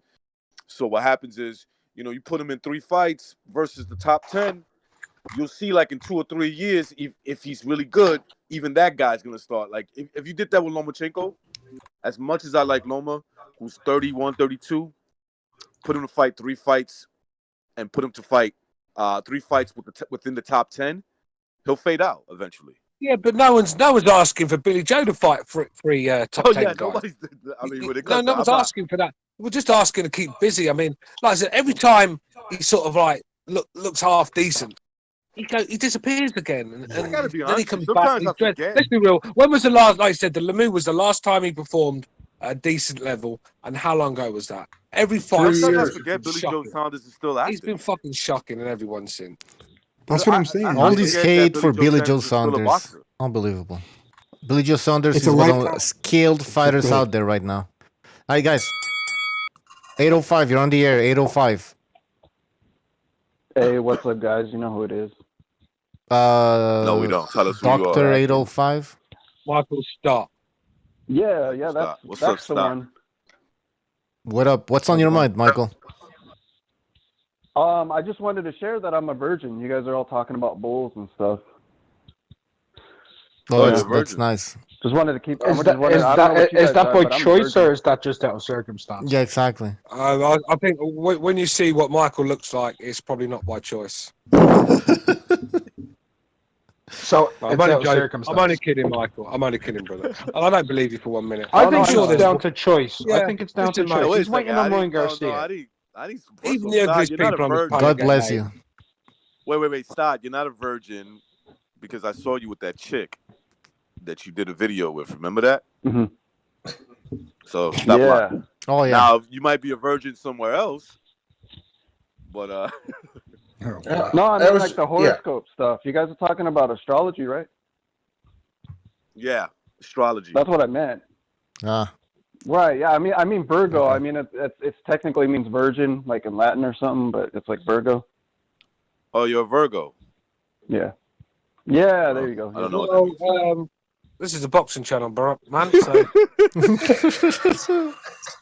Anyways, I just thought I would chime in. You guys were all talking about it. Was Michael? Anyways, was you the one that's was you the one that said Kobe was a ritual sacrifice or some shit? No. I don't know if that was me. I don't think that was me. Listen, not like I'm not the type of the Illuminati kind of thing. There's nothing about helicopters that convinces me I'm going to be safe if I get in one. Just go on YouTube. There's hundreds of people are dying in these fucking things. The Leicester City chairman. Did you see him fucking fall to his death in one of the best helicopters you can get? Did he fall out? The guy fucking went. Got in his helicopter to leave the stadium. Fucking got above the stadium, started losing control, and crashed and dead man. The chairman of Leicester City Football Club. Stevie Ray Vaughan. What's the light doing still out in Florida? Are you in Florida or California? Shut up. You know I'm in Florida, California. I'm saying it'd be dark over there by now, no? Stevie Ray Vaughan's one of the all-time greats, bro. You're right. Stevie Ray Vaughan, mate. An amazing. You hate him? No, I said he's an amazing guitarist. Oh yeah, he's fucking great. I'll tell you, he's a good guy from America, right? Johnny Lang. Johnny Lang is a very good guitarist. Yeah, that's another one. Yeah.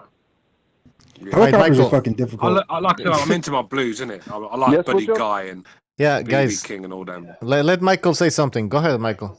Sorry, Mark, I can't hear you, man. Butcher needs to sort the cooler volume out. All right, let me crank it up. Go ahead, Michael. No, that's true. They don't really hear the callers. That's like pretty much anybody that calls, but it's all right though. Anyways, like you guys are talking about Canelo, who you want to see him fight next, right? What's that?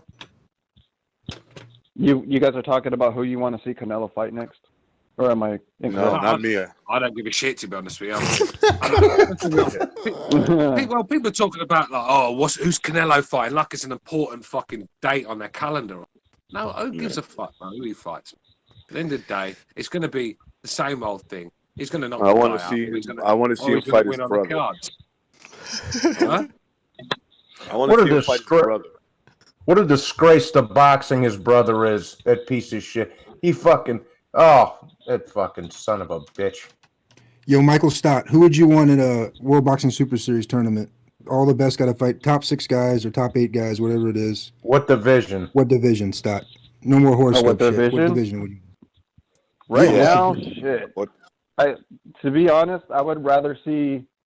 And it might sound crazy. To be honest, at this point, I want to see heavyweight division have a tournament so that all these fuckers just forced to fight each other, and we just see who the fucking best heavyweight is. They got to force the top. They got to get into the top 8 guys, whatever it is. No bullshit.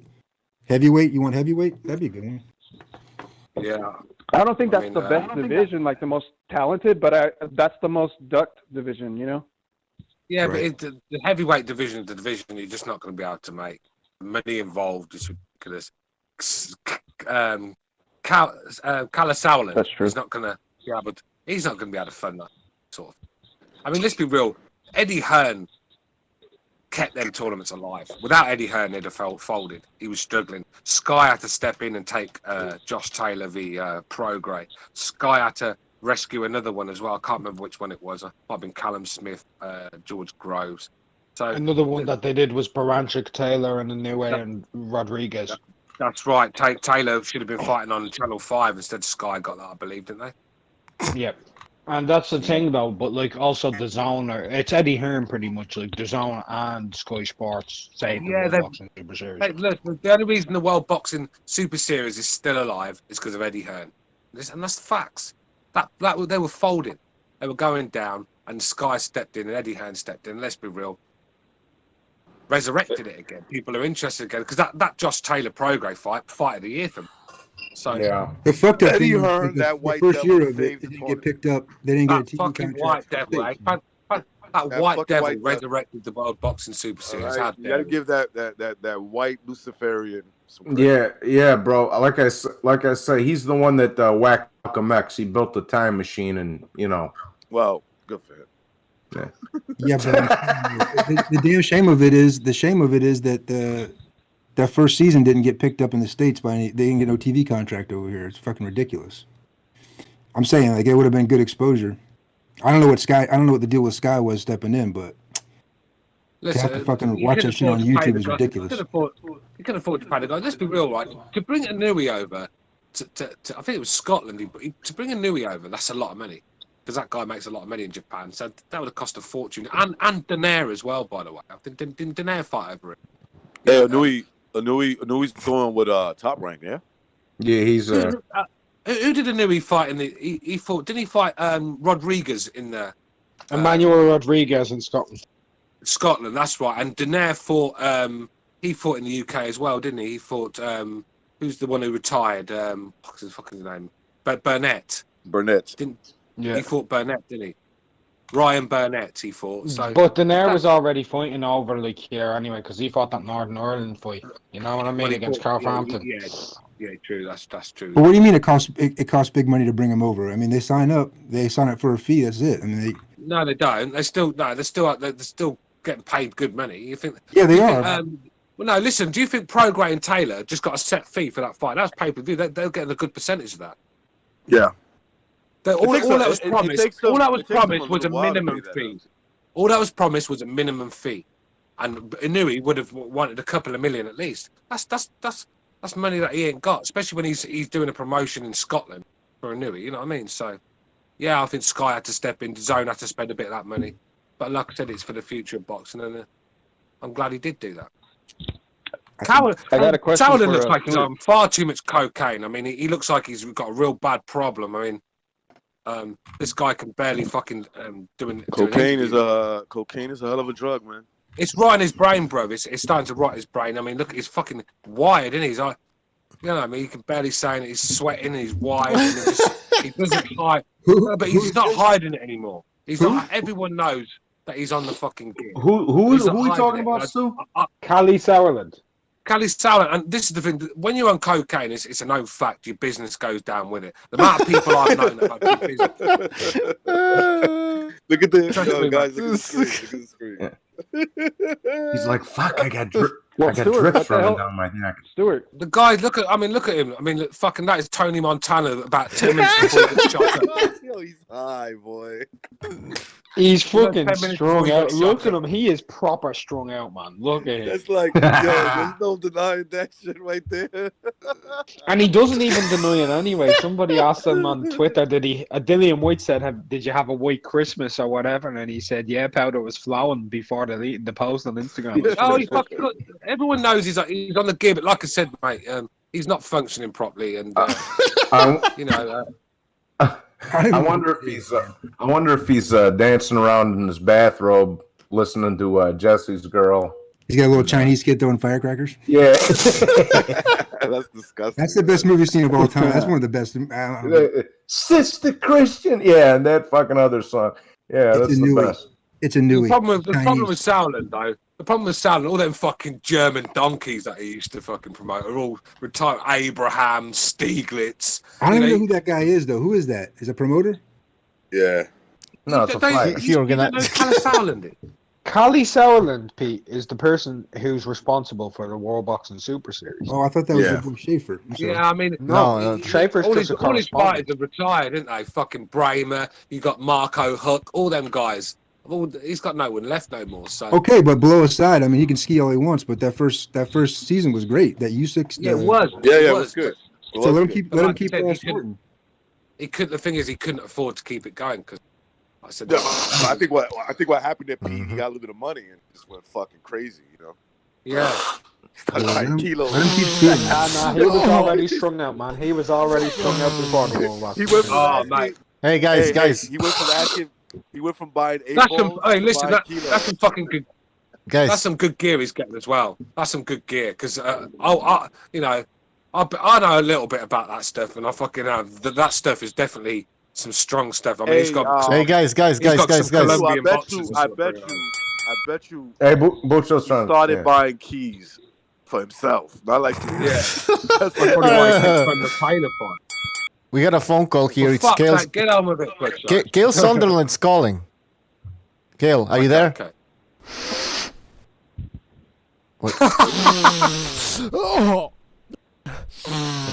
Oh. Oh, Jesus Christ! This is wow. All right, Michael. Anything else before we move on? Mm-hmm. Yes. 2 more things before you move on. I wanted to bring up how Stewart was talking about Eddie Hearn, and Yes. he stated that if Tyson Fury wins and they're going to discuss the AJ fight, it has to be in Saudi Arabia or New Deal. What does he think of that? No, I didn't. No, hang on a claim from minute. Eddie Hearn? Don't mix my words up. I didn't say it had to be in Saudi Arabia. I said many talks, and that's probably where it will be. I think it has to be in No, Wembley. Eddie Of course Hearn it does. said that. Oh, Eddie Hearn said that. Yeah. Sorry. Eddie Hearn said it had to. Because Eddie Hearn Yeah. thinks with the fucking money. Let's be real. Yeah, he's thinking with his big head, you know. The Do you one think he on could? top. For some reason, Saudi Arabians want to pay a lot of money Joshua for that. back to the UK. Yeah, right. Second point. Second point. Second point. Second point, you got to watch out, Bucho, and you better tell Mr. BDA this is a warning, bro. All right. This is the last I'll tell thing I'm him gonna right tell now. you. Tell him what? Montero is challenging you, motherfuckers. He's doing live streams and he's taking phone calls. He's getting super chats. You better start. Oh. Better start. What are you talking about? Worrying about Talking that about? because Well, this shows we can't compete against. Yeah.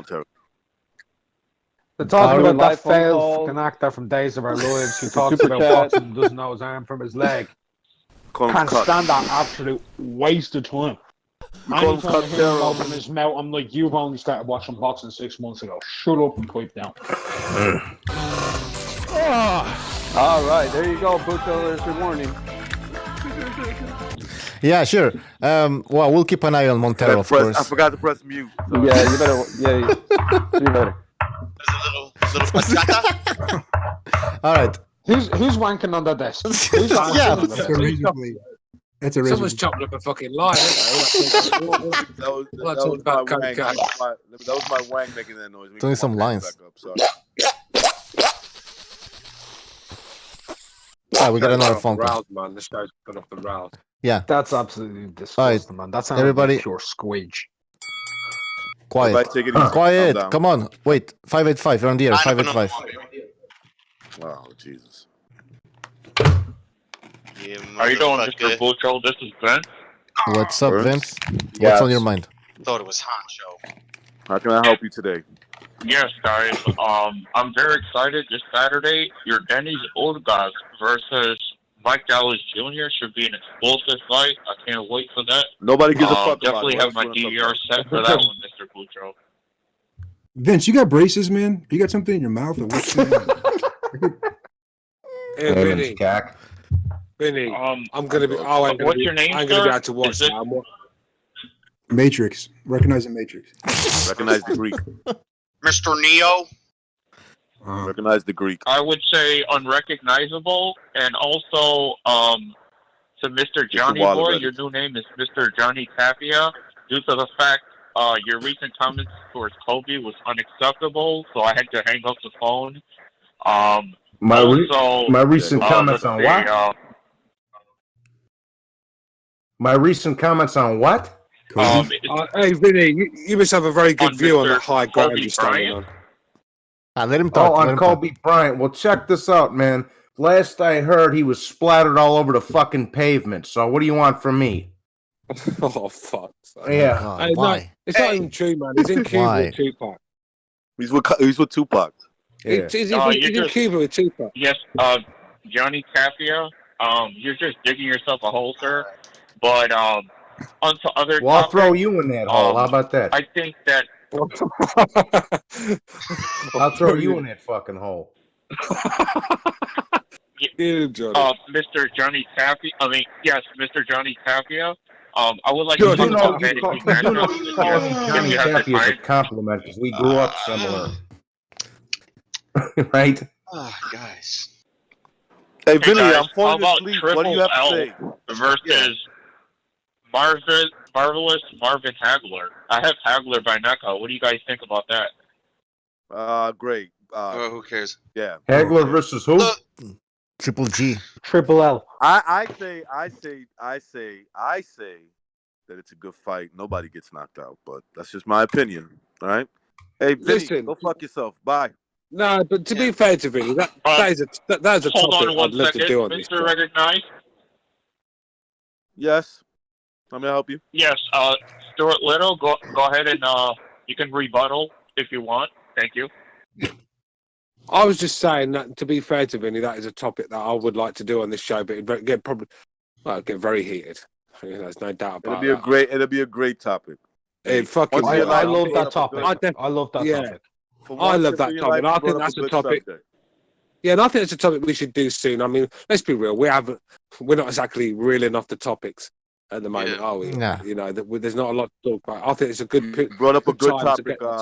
Yeah, you brought up a good topic. You did, really. You brought something to the show, brother.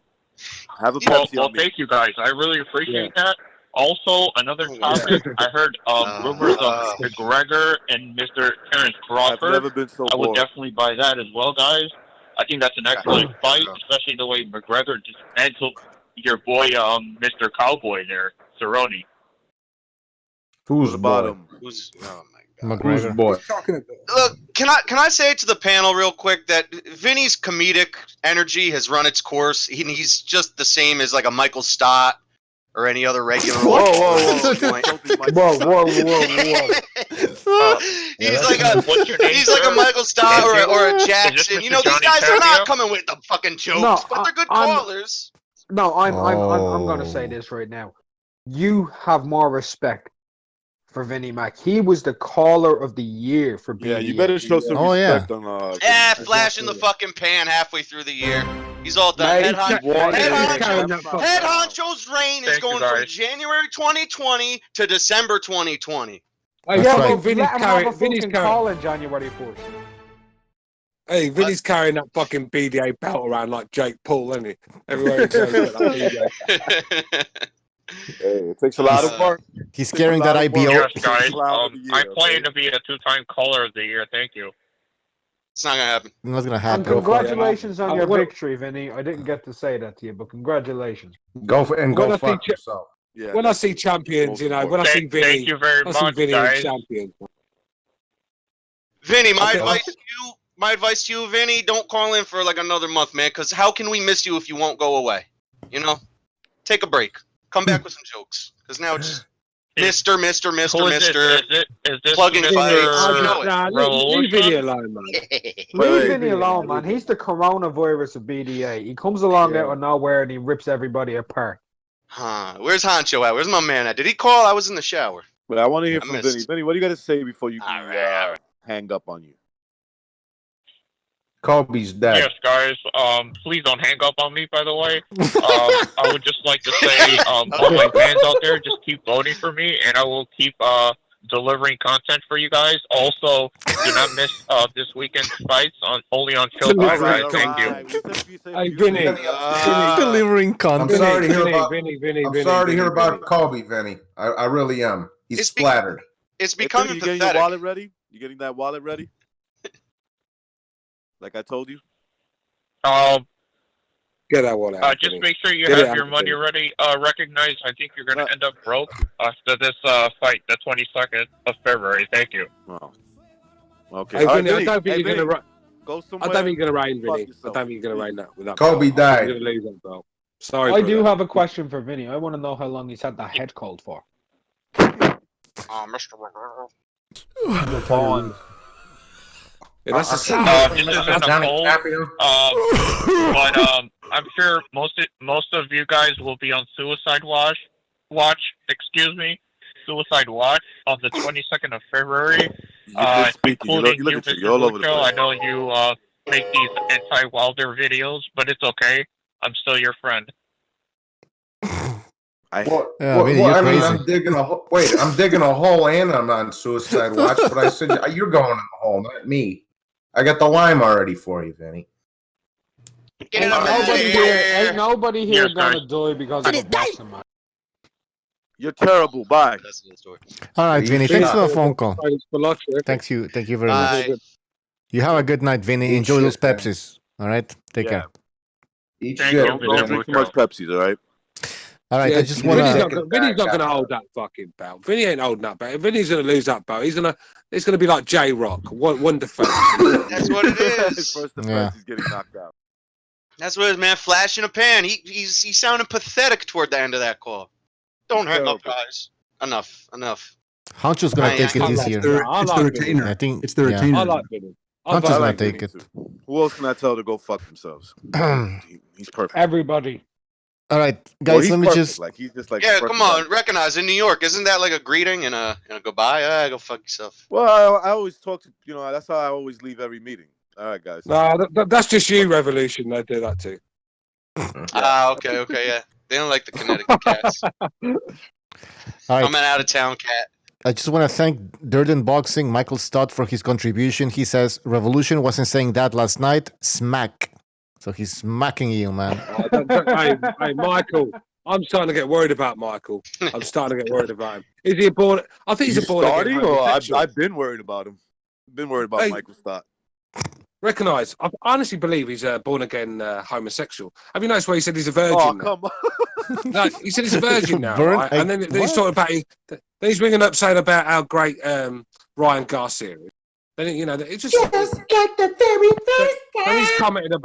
Then he's commented about him and Revolution last night. Smack. I don't know what he means by that.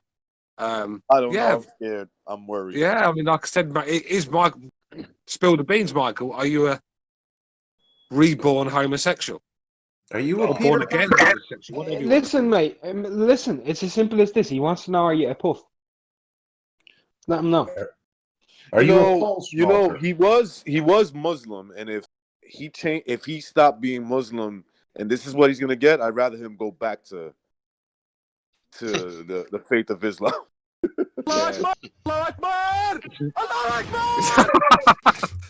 Who's playing that sound? Come on, Dude, guys. That's not clip, funny. That clip, the way the guy says Allah Akbar, like that's a lot of emotion there, man. You gotta play that. Hey, that's my favorite, and that's my favorite clip on the sound. Can you picture a suicide bomber not having emotion? Though, recognize. Yeah, no, I've never heard it. All right, Allah Akbar. Yeah. I can see. Like the Catholics do the little quick sign of the cross. It's like it's like not even a full blown. Whoa! Like, hey, revolution! Wait, guys, the Catholics round our way. Not a serious one. Hey, bro. A suicide bomber. Whoa, he goes. Oh, I've never been so bored. Yeah, Allah Akbar. Boom. I could see. You know what I could see? I could see Amir Khan pulling one of them after his wife fucks somebody else again. Motherfucking Amir Khan is gonna have bombs strapped underneath the boxing cup, and next time he gets low blowed, it's gonna blow up. I didn't get that Floyd Mayweather fight. My wife's fucking Joshua. Fuck you, and fucking running to do it. I could definitely see that happening. He gonna put 2 sticks of dynamite on each side of his chin. Come at me now, motherfucker. You hit me too hard. He got the detonator in his mouthpiece. You know how people commit suicide? They usually point a gun to their mouth or their head. He puts it at his chin because he knows. That's a guarantee. He's playing with suicide every morning. He takes a Gillette razor to his face. What would cause more of a wreck, an Amir Khan suicide or Kobe's car crash or a helicopter crash? Oh, come on, Johnny. I'll be perfectly honest. Amir Khan's life's more of a wreck than the helicopter. No, I know. Oh God. Great man, both of them. Hey, Don't ever forget. Johnny, I saw that video you made of just a little while ago about what was the fucking guy's name? Fannin? Oh yeah. Oh yeah. He blamed Eddie Hearn. Yeah. He said, "I wish that was Eddie Hearn." I says, "Well, I wish your mom was in that fucking helicopter." Yeah, I saw that. Like, what would you do? Like, how on earth can you relate Eddie Hearn in boxing to Kobe Bryant's death? And like that's just gone. And Well, That's what happens he knows his market. When you're a funny-looking dude and you have nothing better to do than that. That's it.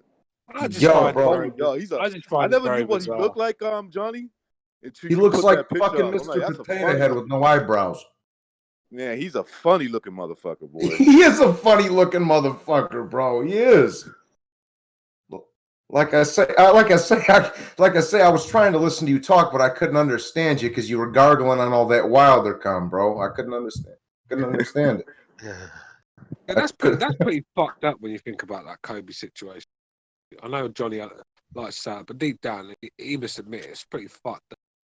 Yeah, it is fucked up. I mean, it is, but I always keep it in perspective. Like, look, at the end of the day, man, there's a lot of worse things going on in everybody's own personal life, you know. But what happened to Kobe, to me, the most tragic thing is with his daughter and and her friends dying. Not so much Kobe. That's truly tragic, man. That's truly tragic. That's what I'm saying. The whole story is pretty sad, and like I said, this is not a one-off situation as well. I'm seeing a lot of this recently. You know, a lot of people are, especially celebrities. What does it tell you? It tells you that even when you have money, you can still, you know, meet. Look, mate, I mean, when you like I said, there's I mean, you could say the sort of forced balances when you're rich. You've also got other dangers. Do you know what I mean? So I don't know, man. But like I said, guys, when you look at how many celebrities have been taken from, say, plane crashes and celebrities. This is not just a one-off occurrence. This is happening all the time, and some of the biggest stars, you know, in history in the movie. Guys, The Big Bopper. guys. The Big Bopper. Hang on, Doc. Hang on. Who the fuck's a Big Bang? I don't know who that is. All right. I think Johnny's trying to say something. Go ahead, Johnny. Yeah. Bro, SSB asked in the chat, who do I want to see die in 2020? Well, my question to you is, how much time you got?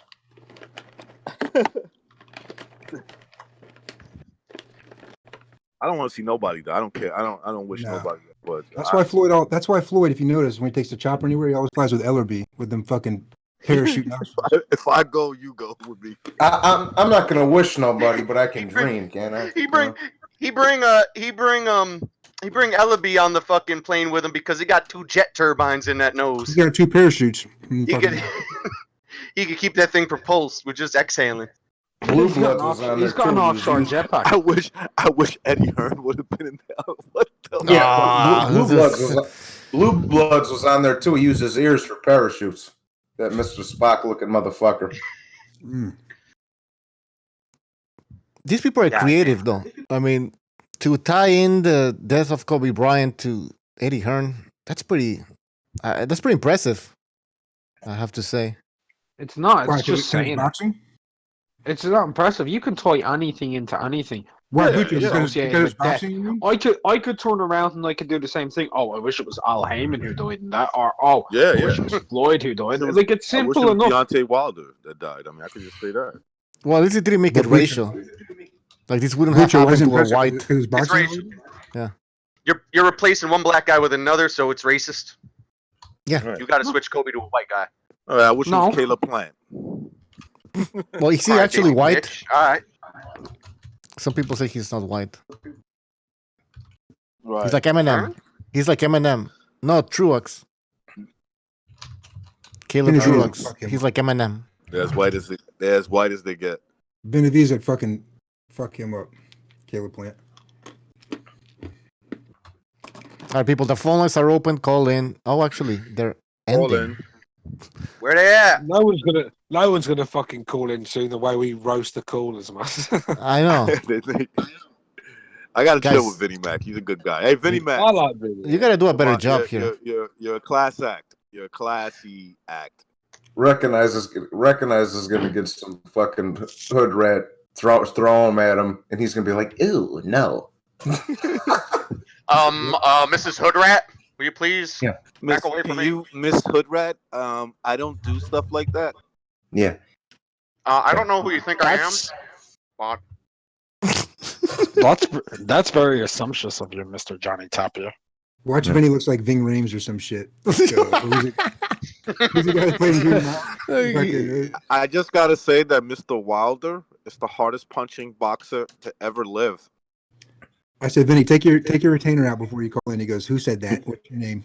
He said he looks like Ving Rhames. That's it, right? Call for your mama. Little Jody. Got a little notepad writing down the names. What's your name, sir? I love that part, man. That's the best. Oh, I know. That's the best. I bet you some little mama's boys caught fucking flashbacks when they saw that scene. I swear to God, bro. Yeah, that was a good one. How about when he violated him and he was naked in the kitchen? Whipping up eggs. Hey, I got a scrambled eggs. I got a picture of Vinnie Mac. Actually, he sent us a picture, so I'm gonna post it. Here we go. I gotta see this. That's Vinnie Mac. I gotta see that. There you go. Exactly. Hello. I don't only can't get your name right. He calls you Mr. BDA all the time. Mr. BDA. It's Bucho. Vinnie Mac right there, yo. Nah, man. Vinnie Mac is John Amos. He looks like Tiger Woods. That's what it reminds me of his voice, Tiger Woods. Little. Give me some tits. There's apology in it. I think that's apology, bro. With that voice, that's what I picture apology looking like. Exactly like that.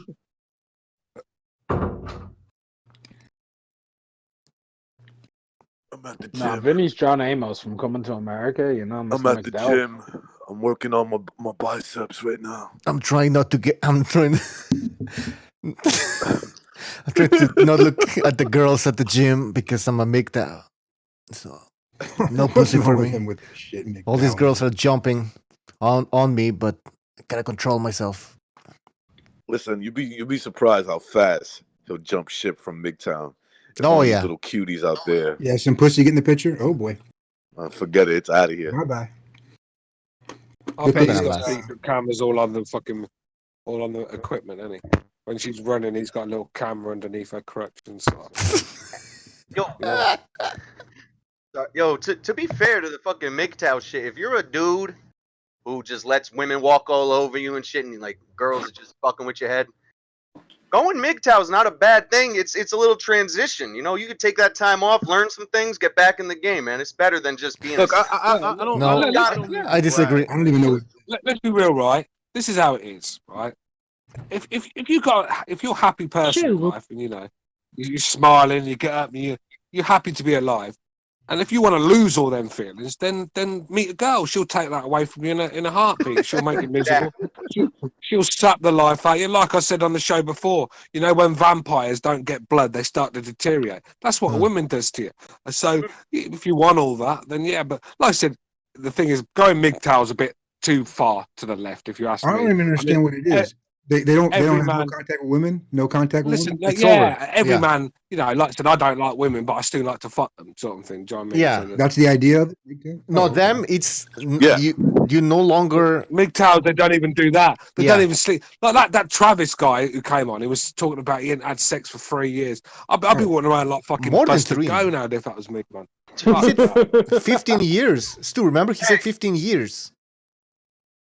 15 years was it? 15. Yeah. God damn. Fuck me. Oh mate, it'd be like Jet Wash when he releases, man. Hey, you know what? Stu, clean the dirt off. They actually, you know, everything gives you cancer. The car with it. Hey, Stu, you know they say that. Man, he's got like. No, I was gonna say that, you know, they say that everything gives you cancer now. Apparently, if you don't like ejaculate often, like you're gonna get ball cancer or some shit like that. I heard about that too, man. I'm like, so. But then again, I mean, I have no problem with that. I jack off at least once a week. It has to be part of your 5 a day. Vitamins, once, twice a day. Yeah. For your health. I'm a horny motherfucker. No, it's part of your 5 a day. It's like the food. I have sex with my wife. Go take a shower and jack off in the shower. So I have the testosterone. The testosterone. Hey, you know what I was gonna say?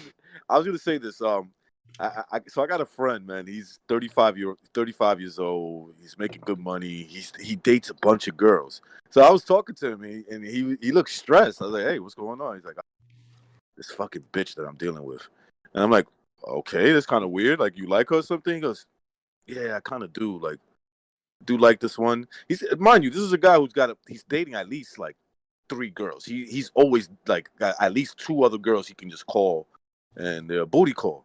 So even what I'm trying to say is like even guys who are like, you know, like the way Stu said it, they're just happy and they don't let shit bother them. Women could really fucking stress you out, even if it's just a casual thing, because he's, you know, from the way I understand it, this one girl that's got him stressed, it's just a casual thing, but I think he wants every one of us more, but she don't. Yeah. Recognise every one of us have sat there, right, watching these fucking documentary channels. You know, when the guys have just flipped and fucking murdered their wives. We've all sat there and we've like sympathised with the guy. It's not like, oh, what a savage for killing his wife before. Yeah, I can see why he done that. And that's just because we've been there before. We know that the nagging can make certain mind explode. Oh God. You know, oh yeah. Yeah. Oh if you haven't got, if you're a short fused to a human being, then a woman, especially women, they know how to push them buttons, don't they? Fucking hell, they know exactly where to go straight away. So that's why Stu keeps the scarf. That's why Stu keeps the scarf in every. I like it in America. It's a bit easy. You just go to the fucking cabinet, pull out a gun, job done, isn't it? Yeah. In England, Hey guys, we have to like do it. I have a question. In a different sort of way. What would it be like? What would it be like to date Clarissa Shields? Oh god damn. All Hey, right, listen, let's get serious for a second. Getting back to what we were talking about. That's why Stu keeps a scarf in every room in the house. Stu, you don't No, get you put it this way, you'd probably be in one of them fucking places for battered husbands and stuff. You know what I mean? Yeah, that bitch would have a prize fight, then go to the fucking shelter the next day and hit you if she mad at you. I mean, like, hit you with a charge. She's a fucking beast. Look at that fucking bitch. Whatever. Revolution, if you was with Clarissa Shields, she'd Ike Turner your ass, man. She would. She'd Ike Turner, but still, please. She'd Ike Turner your ass, man. She put a dildo up your ass. I'm not taking this, guys. I'll put on my Vinnie Mac voice if you guys are going to be abusive toward me. SSB28 says Clarissa Shields wanted to date Anthony Joshua. He rejected her. All right. I guess that's a rumor going around. I didn't know. On the note of Clarissa Shields, I think it was like a week or two ago there was a women's fight on, and I just kind of had it on. I was like peeking at it, right? This fucking bitch from Jump, I thought it was Clarissa Shields. It wasn't. But she had this fucking big black girl hair. I'm like, that's a wig, bro. By the fucking end of the fight, last round, I fucking turned back. I'm like, what the fuck? Did they give her a Paulie Malignaggi cut? No, her wig was falling off in the corner. The ref demanded the corner cut the wig. And her corner. Why would you fight with a wig? Yeah. Broads, yo. It's how broads think. But why? Oh my god. I gotta look good. Boxer wig. Is great. The fucking she got back to the corner at the end of the fight. Her cornerman put the fucking wig back on, and somebody slapped that shit off of her. Said, "Get that off." Put a towel on her. Let me put a picture. I think was it this fight? DAZN crew. Yeah. Bucho got it. That's it, Bucho. Why would you fight with a wig, man? Come on. I have no idea why she would do that. That's just like you're in a goddamn boxing. Why fight. would you handicap yourself? That's the thing. Yeah, you could go over your face. Yeah. SSB 20. You all right, Bucho? Yeah. Easy, buddy. SSB 28 says the trainer actually snatched the wig off her. Yes, he's right. I did see that. He ripped, and she was in shock. She was like, "Oh no!" She's like, "Yo, what the fuck, man? Fuck all that. We know her own trainer. That's not your real hair. Like, come on." Her own trainer did that. Her own trainer. Well, guys, I called it at the fucking start of the fight. I called it. Get used that shit's to. Coming off. Well, yeah, get used to boxers wearing wigs. Once we start getting all these transsexuals, transvestites in the sport of boxing, we're gonna see a lot of wigs. So it's just a beginning. All right. Yeah, you see, that's why I don't watch women combat sports, because I don't know if I'm watching a dude fight a regular chick. Fuck that. Why do I want to see that? The thing is this: I can't knock somebody for whatever. I'm like fashion consultant, but she's obnoxious. That's a problem. That's a real problem. I don't give a shit what she looks like. But when she starts acting obnoxious, then I start saying she looks like a monster. She just fucking.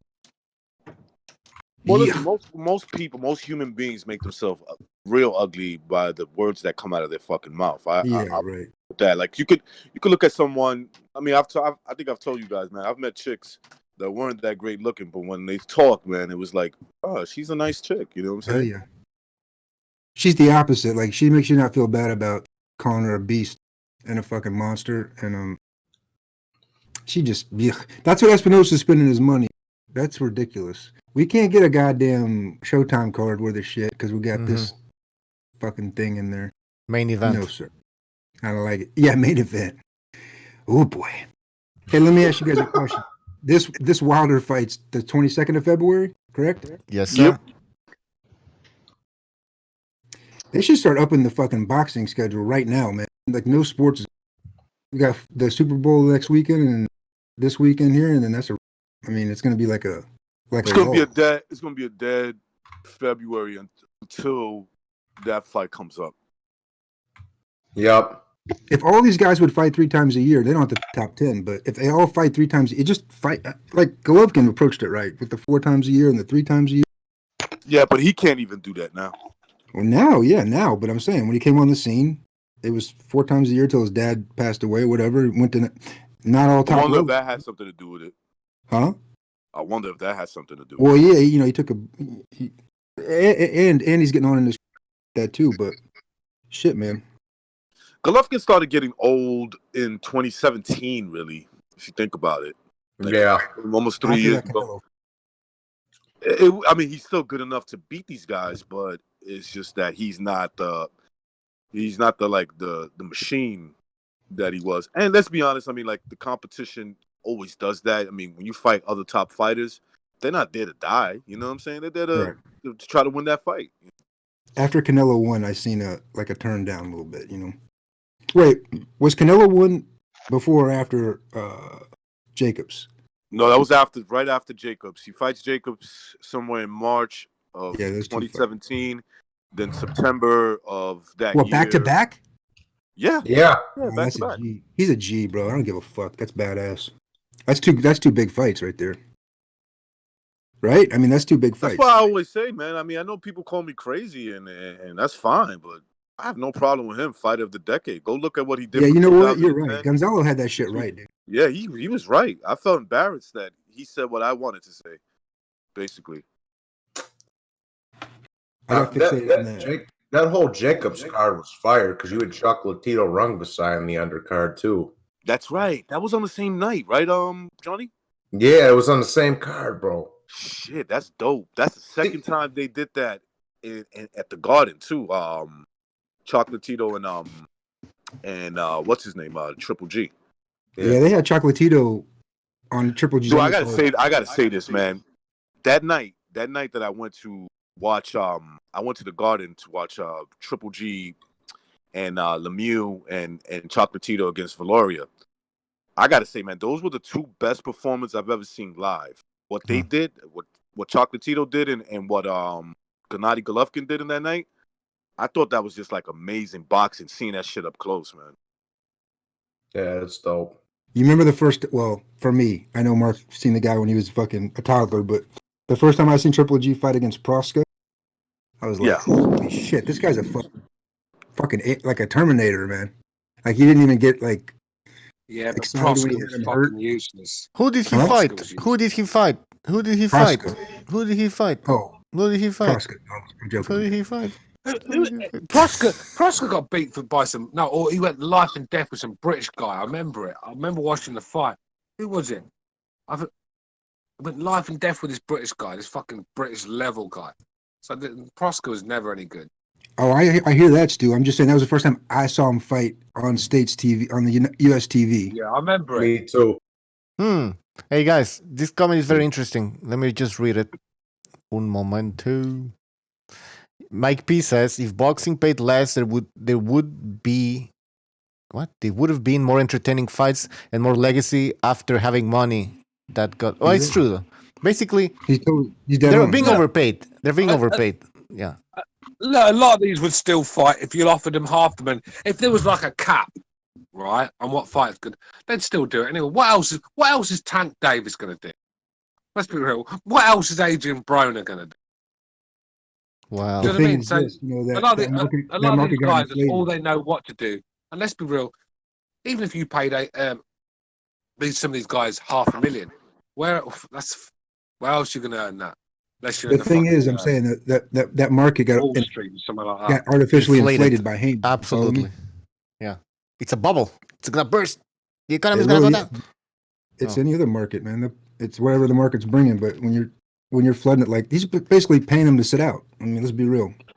It's a strike. It's true. It's artificial. It's not because you're wasting. There's a loss going on here. There's money lost, right? Like they're not it's huge. You'd have to have that kind of you'd have that kind of man, I'm fucking tired. That fund, that VC fund that gave them that money, you'd have to have something like that where they piss it away in order to. But sorry, we're paying fighters. You've got to have like category fights. Like if you fight the top guy in the division, so to unify the title, then you deserve the full pay, whatever you can get out of it. But then there has to be caps. When you're fighting some chump like, say, Rod Solker or something like that, then there should be only a limit of what you make. You shouldn't be able to earn 2, 3. I'm just using him as an example. Solker's a legend. Don't insult him like that. Yeah, watch your mouth. No, but my point is, I'm just using him as an example. You should be able to go and earn 3 or 4 million to fight one of these chumps. Because it's taking away your hunger for a start. And why are you going to want to go and fight someone that you could get hurt? Yeah, or for an extra couple of million when you can keep fighting bums for 3 or 4. So it actually gives the fighters an excuse to duck the top guys, if you get what I'm saying, because they're still getting paid well. All right, it's not as much as they'd get to fight the top guy, but they're still getting paid well enough to knock some chump over in a couple of rounds. And so the stars just lined up, man. You couldn't even do it for profit. You couldn't even do what Haman did with your own money. In other words, you'd have to have basically a hedge fund writing off as a law. Like it'd have to be burned money to even do this. You know what I'm saying? Like it's fucked everything up. But fuck you, Haman. Is this gonna correct itself? Is this gonna correct itself at some point? Yeah, because the money's now we're in the third phase of this with a management thing and a. When people are gonna probably this start third phase of it is that he didn't have any buyers now. He's pissed off everybody. Fucking Aaron basically said, "You're gonna go on strike. We're gonna lock you out. So fuck you." Look, now it's got to be pay-per-view or CBS or Fox. That's it. Look, you see it with a lot of the football leagues, a lot of the football sides, and where they overspend. And after a while, you can only keep overspending and spending other people's money before it's all run out. And then what? And then you're gonna have to start all over again. So I got a feeling like that. Stu, where did you say you see it? Where? These people live on credit. It's like the football league. Sorry, when you see some of these leagues, some of these football teams that overspend, buy all these players that they can't afford, and before you know it, they're in the fucking 3rd division or something because they've gone under. But and Heyman is a drug dealer who hasn't got whacked yet.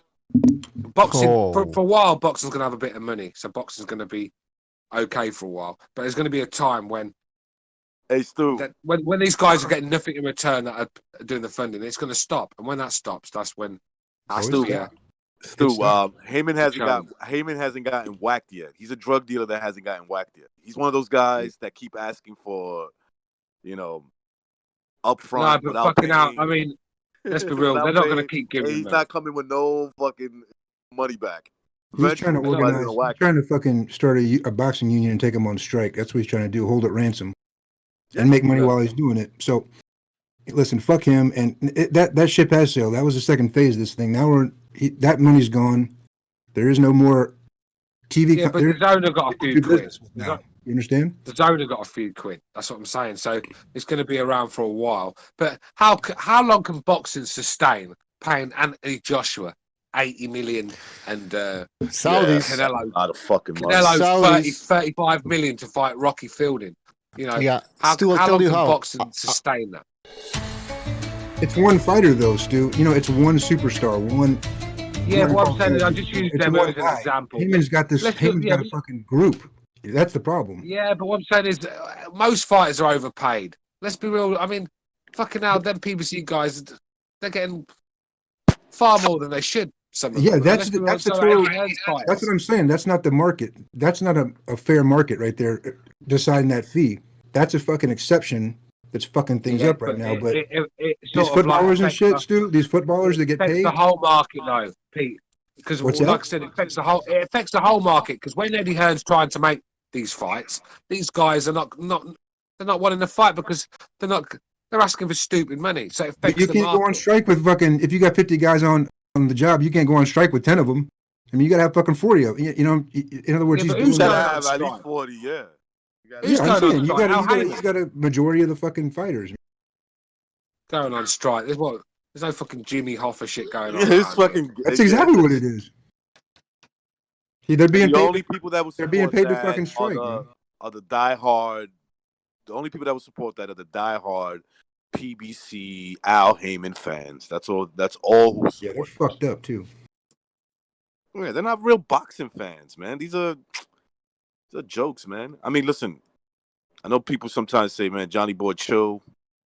Get off their necks a little bit, but a lot of the shit that he says is true. A lot of the shit that he says about them is fucking true. Yeah, this guy in the chat, Agent Apex, sounds weird, and he's now saying the ancient religions. Think Heyman's connection with the lunar temple. Think illegal gloves manufacturing. Man, I'm too tired to fucking deal with riddles. Yeah, I don't know about the He's a fucking asshole who got a fucking shooting star. He got some funding. And he's fucking us up. Fucking. What a weirdo. The problem is, like, it's like this. Like I said, hate using football as an example, but this is the problem you've got when you overpay athletes. There's no limit to what these guys can get in the end, and it kills the sport. It takes the spice out of football. I've never been the same. I don't have the same feelings about football like I used to have. These guys, I mean, you got fucking guys going around on 50, 60 grand a week that have never made a first team appearance in their life because they're not fucking good enough. They don't deserve. Why are they getting paid that sort of money? So, and it sort of leaves a bad feeling in my stomach, sort of thing. What's the average pay? But Stu, they're getting paid. They're getting mate, paid. fucking Wayne Rooney. Wayne Rooney was on like 350 grand a week at Man United. Wow. Okay, but they're only getting paid. They're only getting paid a wage that the owners can make money on.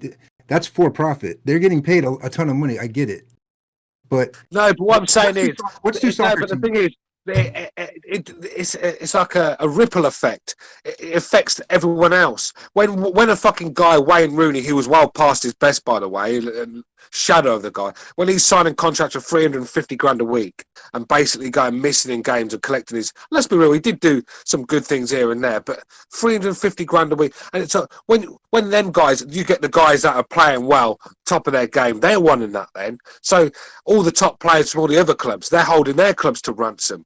And it just becomes a ripple effect. And this so is this Rooney guy's past it, and they're overpaying him. Is what you're saying, look, right? Well, just look at Man United when they won the under Alex Ferguson, when all the young kids come through, the Beckhams, the fucking Giggs, and all them, and Nicky Scholes, all them guys, when they come through, they had a cap at Man United, 25 grand a week. That was their cap.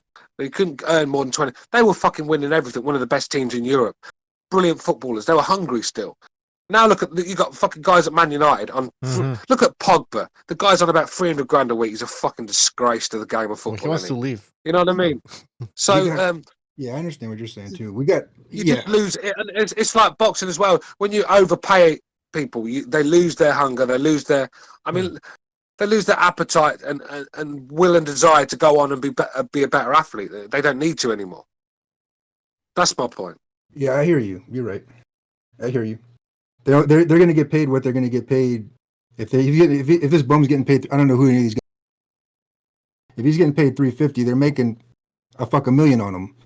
But they can't afford. They can't. I know the numbers are outrageous, but you can't overpay till you're fucking broke in a soccer league or football league. In this situation here, number one, the teams Manchester United doesn't have to play Barcelona. They might never play. They might talk about it for 10 years and marinate it for. No, but that's a lie. That's a lie. They do. In football, you play who you're put in front of. There is. I know that. That's my point. No, he's saying in boxing. Right? Yeah. Dude, look.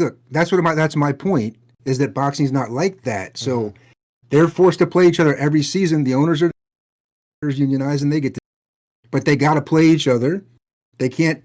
The Patriots can't just fucking not play the Chiefs. Exactly. So what I'm saying is, that's a free market. That's a business over there. That's a free market. This situation we got here is the market's getting these salaries here are getting inflated because of a guy that borrowed money to never pay it back. You understand that? That's sounds like the Federal Reserve. Yeah, something like that. It's like a fucking fraudulent mortgage, pumping money out of nowhere. Well, Yeah, Hearn's doing it as well. Hearn's doing it as well. Look at the money he's offered Mikey Garcia. After that performance, Mikey Garcia putting against Spence, I wouldn't give him the guy 100. Yeah, why would he give him that fucking money? That's a good Hearn's not giving him shit. How did he do it? Listen, look, Hearn, the Zone don't sign money over without Eddie Hearn fucking. Okay. So yeah, the Zone's a Eddie Hearn's been sucking up to Mikey Garcia even before Spence schooled him for 12 rounds. So for some reason he's had this thing about Mike Garcia and he's overinflated prices, like you just said, Pete.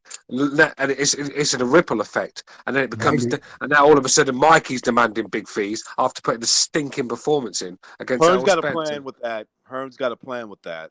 He must have. I don't know. He wants to get a big fight with, build him up, build up his little resume, and Mikey. Yeah. Why not make him fight? Yeah. And then The thing is, we're getting the benefit. We're getting the benefit of DAZN. Like boxing's like a flea on a big dog with the DAZN. DAZN's got a lot bigger shit going on than boxing. We're actually benefiting from DAZN because they're kind of including it with, in the States at least, it's mostly boxing and combat. DAZN is in it to make big money, bro. I mean, they got like cricket. I know people say, "Oh, cricket. Cricket is very." Yeah, but I'm saying worldwide. What Bucho up in Canada? What they got? They got NFL, Major League Baseball. All the they're doing a lot of bigger business than boxing. So right now we're just getting a benefit. Now if they throw 100 million at Mikey, do I think he just? But I'll tell you one thing about I keep saying the DAZN. It sounds like Vinny. Yeah, one thing about DAZN is this, right? They'll cut you a 5-fight $100 million contract, right? But they get the right to refuse these fucking shitbags that you're bringing in there. You're not just going to take 20 million a fight, knocking over 5 guys. You follow me? I like that. No, of course not. Of course not. But that's different though. That's the first time. Yeah, like I said, Eddie Hearn's not helped either. People are talking about Al Heyman inflating the market, and I think Eddie Hearn's done the same. When you look at some of the money he's paid some of these fighters, I mean, don't help. Well, it's the Eddie Hearn effect. I like that they're backing Canelo's ass up against the wall a little bit though by saying no, we're not fucking. Yeah, you got a 6-fight deal, whatever. You're Floyd Part 2. We get it, but here's one way you're not going to be Floyd. We're not Showtime. We're not Weasel Espinosa with the forced risk. That's Bucho's favorite saying. Mm-hmm. He won't take forced risk. You're not gonna be like Floyd Showtime 8-fight deal. Now you can bring in whoever you want. No, this is on a fight-by-fight basis. We're either going to take it or reject it.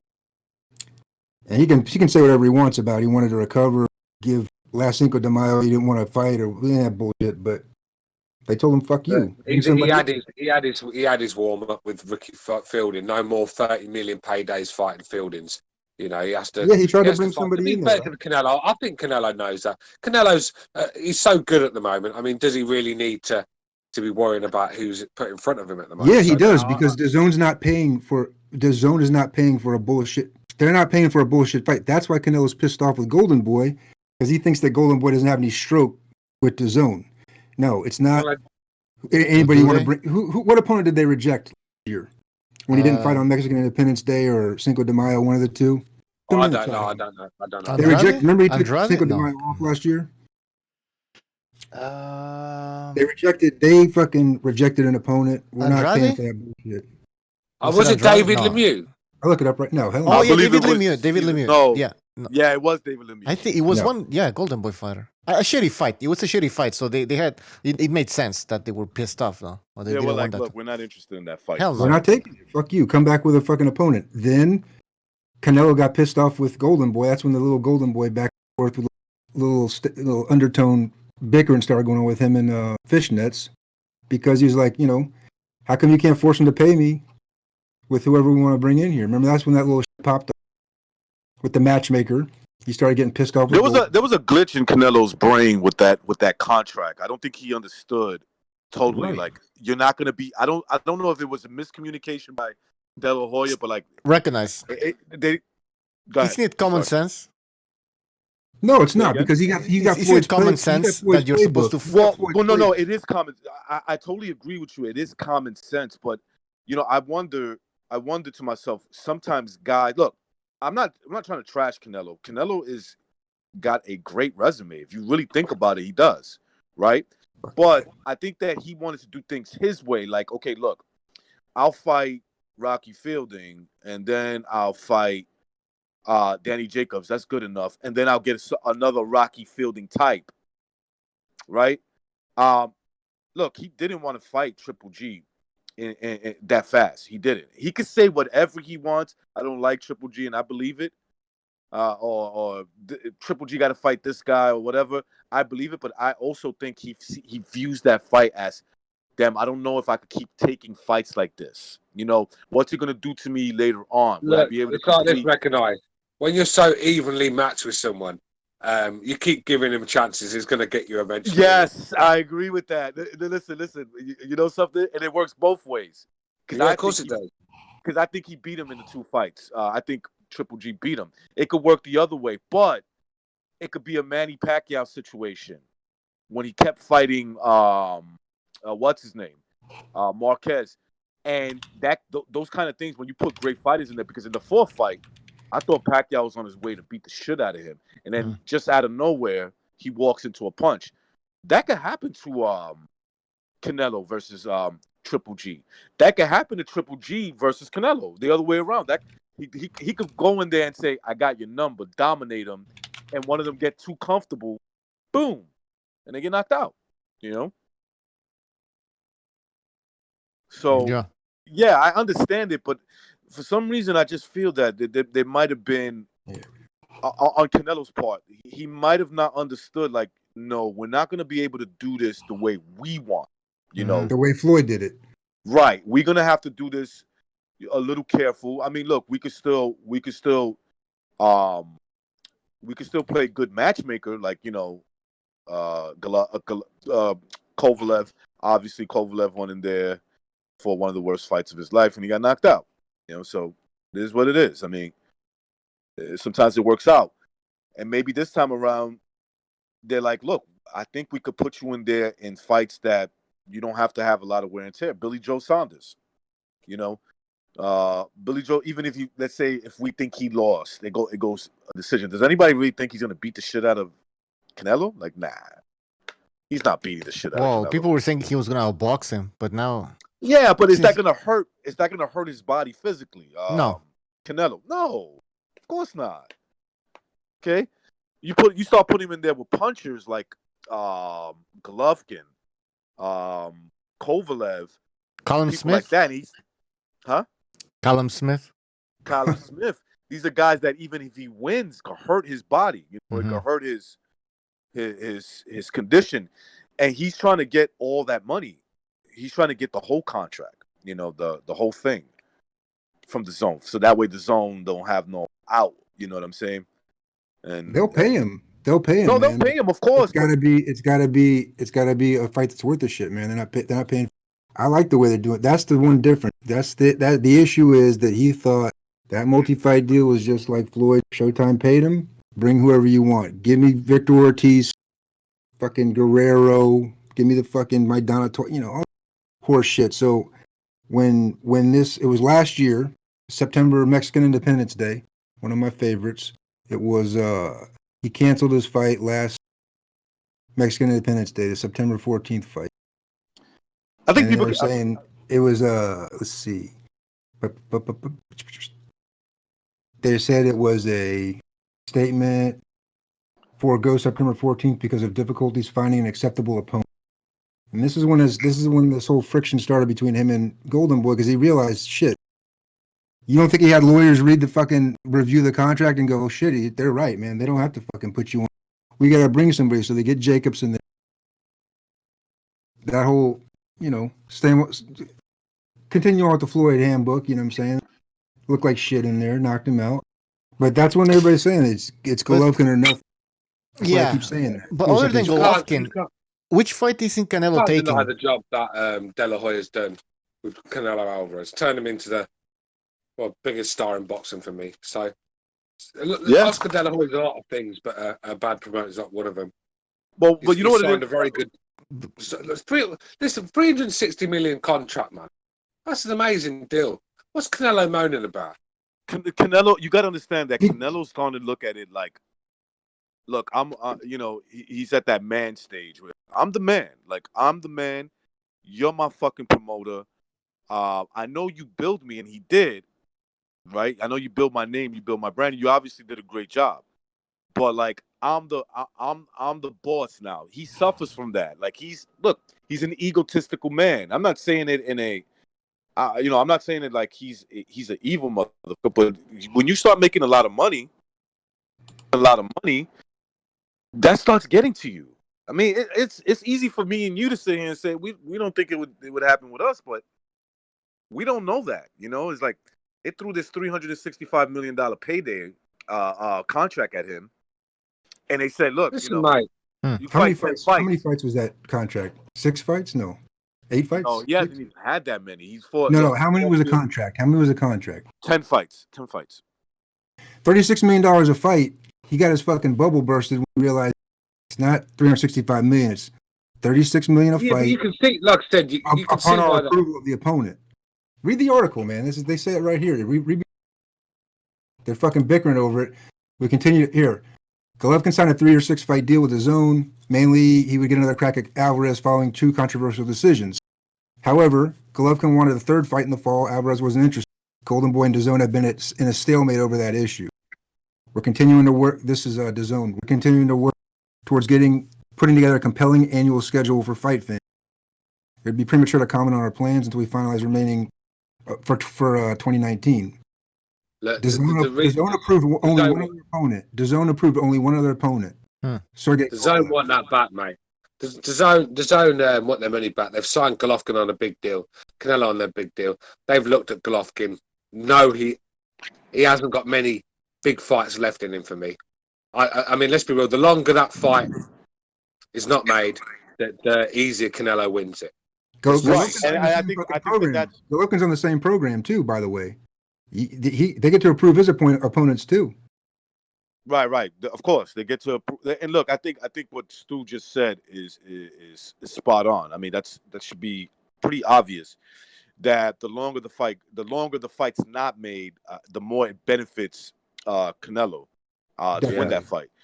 Because look, Triple G is aging. Obviously, that's what happens. He is aging, and so is Canelo. But I think that he's got more. Nah, Canelo's 27, bro. Yeah, he's a young man. Damn, 27 still? No, 28. 28. All right, 28. Whatever. That's still a young man. 28. I mean, that's a young guy, man. Right. Triple G's going on 38. Exactly. No. Yeah. He waited him out the first fight. Come on now. He waited him out. Yeah. Of course he did. That was the first fight was Triple G's last really, in my opinion, I say his prime. His last hurrah. I think so. You could be right about that. I don't know if I could argue that. I don't know. I think so. Yeah, you don't think that was planned out? Come on, man. This guy, he watched it happen the one time. Now he's just trying to repeat it. His Floyd, man. Look, Golovkin was the real boogeyman for a long time, and when Canelo decided that he was going to go up, they were trying to scheme a way that they could win this fight. And because they knew Canelo. Listen, it's not that Canelo's afraid of physical. You're not afraid of him. You're right. I'm saying Canelo. It's his fucking management. It's a manager issue. It's like how can we pull this off? Because we want you to become the next biggest star. You got to remember, this is what it is. This is what it is, right? In boxing, we all know this. A defeat can really hurt. It can. I mean, it didn't really hurt Joshua that badly, but it can hurt. And especially with the way in America where that undefeated 0 means quite a lot. Joshua handled it so well. You're right. I mean, it was like he. But what I'm saying is, when you start, hang on a minute, recognise just 2 seconds, yeah. When you've signed big contracts, right, and you've got all these say 6-fight contract or 11-fight deal, whatever it was, right. You can soon derail by fighting Gennady Golovkin. You know what I mean? It's not a fight that you want to It's not a sort of fight that keeps the contract going, sort of thing. You could get stopped in that fight at any time. You know, you could get badly beaten up. You never know on the night. So I think Canelo probably thought, I've been in twice with this guy. Do I really need to risk it a third time? Because like you said, you keep giving the guy a chance. It's like anything. Even when you're playing your mate on the PlayStation and you're betting him, right? You keep playing him one after another. He's going to get you eventually, and he does. He always does. And right. And that's what's I that's agree what's with going to that. happen, I think. You know what, Stu, though? You know what, Stu, though? And Matrix, here's the problem, man. Here's why Canelo's pissing away what could be an exciting career. This is why. He's got a 10-year deal. Let's just forget 10 year. He got a 10-fight deal. Forget that. And forget $365 million. He's got $36 million per fight for the next 10 fights. Yeah. Subject to their approval. Listen, right. Lomachenko took his loss. Pacquiao took his losses. Fucking Joshua took his loss. I mean, who gives it? I mean, really, Canelo's already taken his loss. He don't have a 0. And hold on. If he fights Triple G for the third time, right? If he fought Triple G the first 3 fights of this contract, 2 out of the 3, he's still got 7 more fights to fucking fight where he's gonna get paid that $36 million. Whether he wins or loses, he's gonna get paid 30. Yeah, but it don't work like that. Why not get it? It don't work like that. It don't work like that. It does work like that. That's exactly. That's the way the zone with this contract. Trust me, it don't work like that. If he gets his ass whooped a couple of there is no 11 fights. You think they're going to keep putting him on and just giving him 36 million a time? First of all, he's not going to get his fucking ass whipped. There's a close, Canelo's not close fight, whipped, bro. I'm not saying his ass whipped. I'm not saying go up and fight, Usyk or something. I'm saying realistic fights that are worth $36 million from the zone, right? That's what this article just said. I put it in the chat. The article. Read between the fucking lines. Yeah, basically, it's subject. It has to be approved. The opponent has to be approved by the zone. That's right. And that's where I think maybe Canelo is like a little bit upset about blindsided by that. Right. Because he doesn't. I guarantee Canelo will not fight 11 times under the zone. Probably not. You're probably right. Not at this rate. And Stu, you know what else? I'll tell you something else. You're right about that. In other words, nothing's guaranteed, right? But this is a good way. This is a good way not to fight your 10 fights, and a good way not to get paid your $36 million a fight. Yeah. By what happened last September. Now he got. Maybe he's looking at Golovkin. He wants more money than 36 million then to fight Golovkin. How would it work? Oh, he will get more money. He's going to get more money for that. Yeah, I was going to say he will tell them, like, look, there's going to be incentives in this. Maybe, but he can't fight on any other network. So you want to not fight somebody we approve, then fine, then don't fight. I'm just saying, cancel your we'll come up to Cinco de Mayo. You can cancel that one too, because we couldn't find an opponent. You're not going to fight anywhere else on any other broadcast. Look, I don't come back to me in September when you find a fucking opponent. To be fair to Canelo, right? All right, 3 fights he's been with the zone already. The first one was a warm up. That's been kind to him. But after that, Danny Jacobs, Kovalev. The zone can't complain with that. No, they can't. Well, they can't complain because they agreed to it. So that's it. But those asterisks. There's asterisks next to both of those fucking. Yeah, but what I'm saying is, what say what you like about Canelo, but he's fought Danny Jacobs and Kovalev. That's 2 names that let's be any guy had him on a contract would be happy with them fights. Look, the zone wants Canelo to do the 10 fights. They want in that 10 fight. They want Golovkin. They want that fight on the zone because they saw the 2 fights. And they saw how good they were, right? Like they want their money's worth. Yeah, they want their money's worth. That's exactly, Pete. Apparently, they want him to fight Callum Smith as well for the super middleweight title, unify the title. I mean, if I'm the zone, I got other things to work. Football, as you call it, we got all kinds of. Here's the deal, Golden Boy. You take the lingerie off. You bring me the opponent, and we're gonna look into it. And we're going to tell you if it's worth our money or not. Yeah. If it's not, we pass. Don't wait till the last minute and then cancel your fucking date.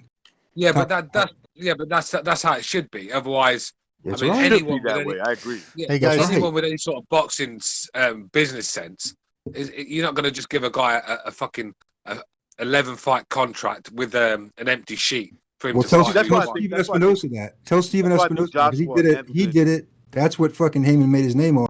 That's why I think Joshua. Yeah, and let's be real. And let's be real. When he did it with Floyd, right? When he signed that contract with Floyd, he basically finished Showtime Boxing. That's right.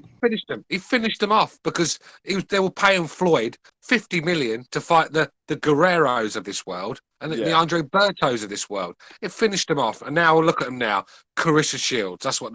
Clarissa Shields is the star of Showtime. Yeah. And rightfully so. Hey guys, in the chat, that's what happens. In the chat, you overpay people, you can kill your own business. Body Aces in the chat saying Canelo is living rent free in y'all's mind. Not in mine, Ian. Not in mine, Ian. Like I said, wait. Talk like a Buddy teenage Aces, we're talking boxing. Are we supposed to talk about like some Donald Trump when we're talking boxing? Living rent free in your mind. You sound like a fucking teenage. It's like a teenage fruit. At least we've got some. Hey, Stu and Pete. Let's talk about Donald Trump. Just the way you're talking, that phrase alone about boxing. You're a fucking Look, fruit. the thing is on here, right? The thing is on here. If you're gonna get mixed opinions on here, we've all got our own opinions, and we're all quite passionate about it. If you don't like it, get the fuck off the chat. Who said that anyway? Bring up a topic. Man, we're sticking to this topic. fuck that guy. If you don't like it, you can fuck off, man. Living rent free in your mind. What kind of fucking man? Oh man, this is funny. Let's talk about the moon landing. Yeah, no, that's gonna be on Second Renaissance, guys. We gotta end the show. Yeah, but I want to thank you for joining us. So, Butcho, Matrix, Rev, Johnny Boy, wherever the hell he went, Johnny Boy, everybody, Johnny.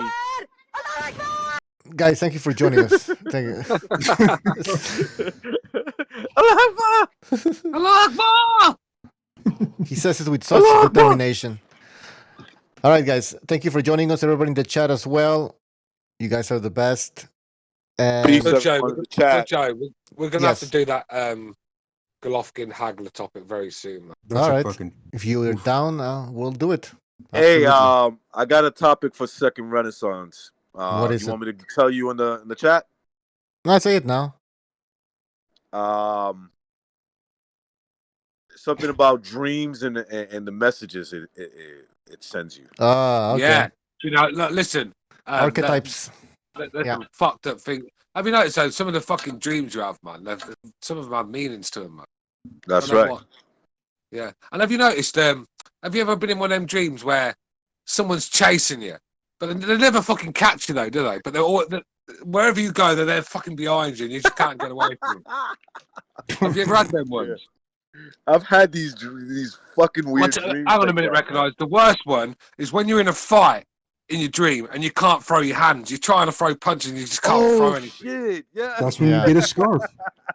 Even the scarf, can't even pick the scarf up in my dream. Calm down. Tell him, Stu, calm down. Calm down. Calm down. Hey, let's definitely do that. I got some story. I got a story for you about that, Stu. All right. Those fucking dreams that you talk about that you can't throw your hands. You can't throw your hands. You're getting pieced up. You're trying to throw shots. You look like Kovalev and shit. Yeah, exactly. All right, guys. All right, boys. Thanks for having me, boys. Peace out. All right, Peace. gentlemen, peace. Have you ever recognized? Have you ever been there where you feel like you're in a dream, but you felt like you've been there before, sort of thing? Yes, man. These are the topics I want to talk about, man, for sure. Yeah. All right, guys. Write something down so we just don't. We have stuff to talk about. All right. So write all this down, and I'll make sure Mr. I'll send you a message. Yeah, on Discord. All right. Yep. I'll tell that to Mr. BDA. Take care, guys. You got it. Yeah, in a bit, Glitch. In a bit, recognized. I'm sorry, I don't mean to offend you. I'm disappointed in every one of you. I kiss you on the mouth. No, I'm not cool with that. I'm sorry. One more time. I'm disappointed in every one of you. I mean, I'm dealing with degenerate animals. I'm disappointed in everyone. Totally disappointed in everyone. All right, come on. Honestly, I can't do it, man. I'm disappointed in everyone. Let me tell you why. It's gonna be all right, Nicky. Go ahead, shoot. Let's just kill the fucking man. What are you going to do about it? Yeah, because you got nothing. You don't got a thing. Yeah, because you got nothing. Got nothing. I want to get out. I want to get out of this rat hole. I want to get online. I need BDA Boxing.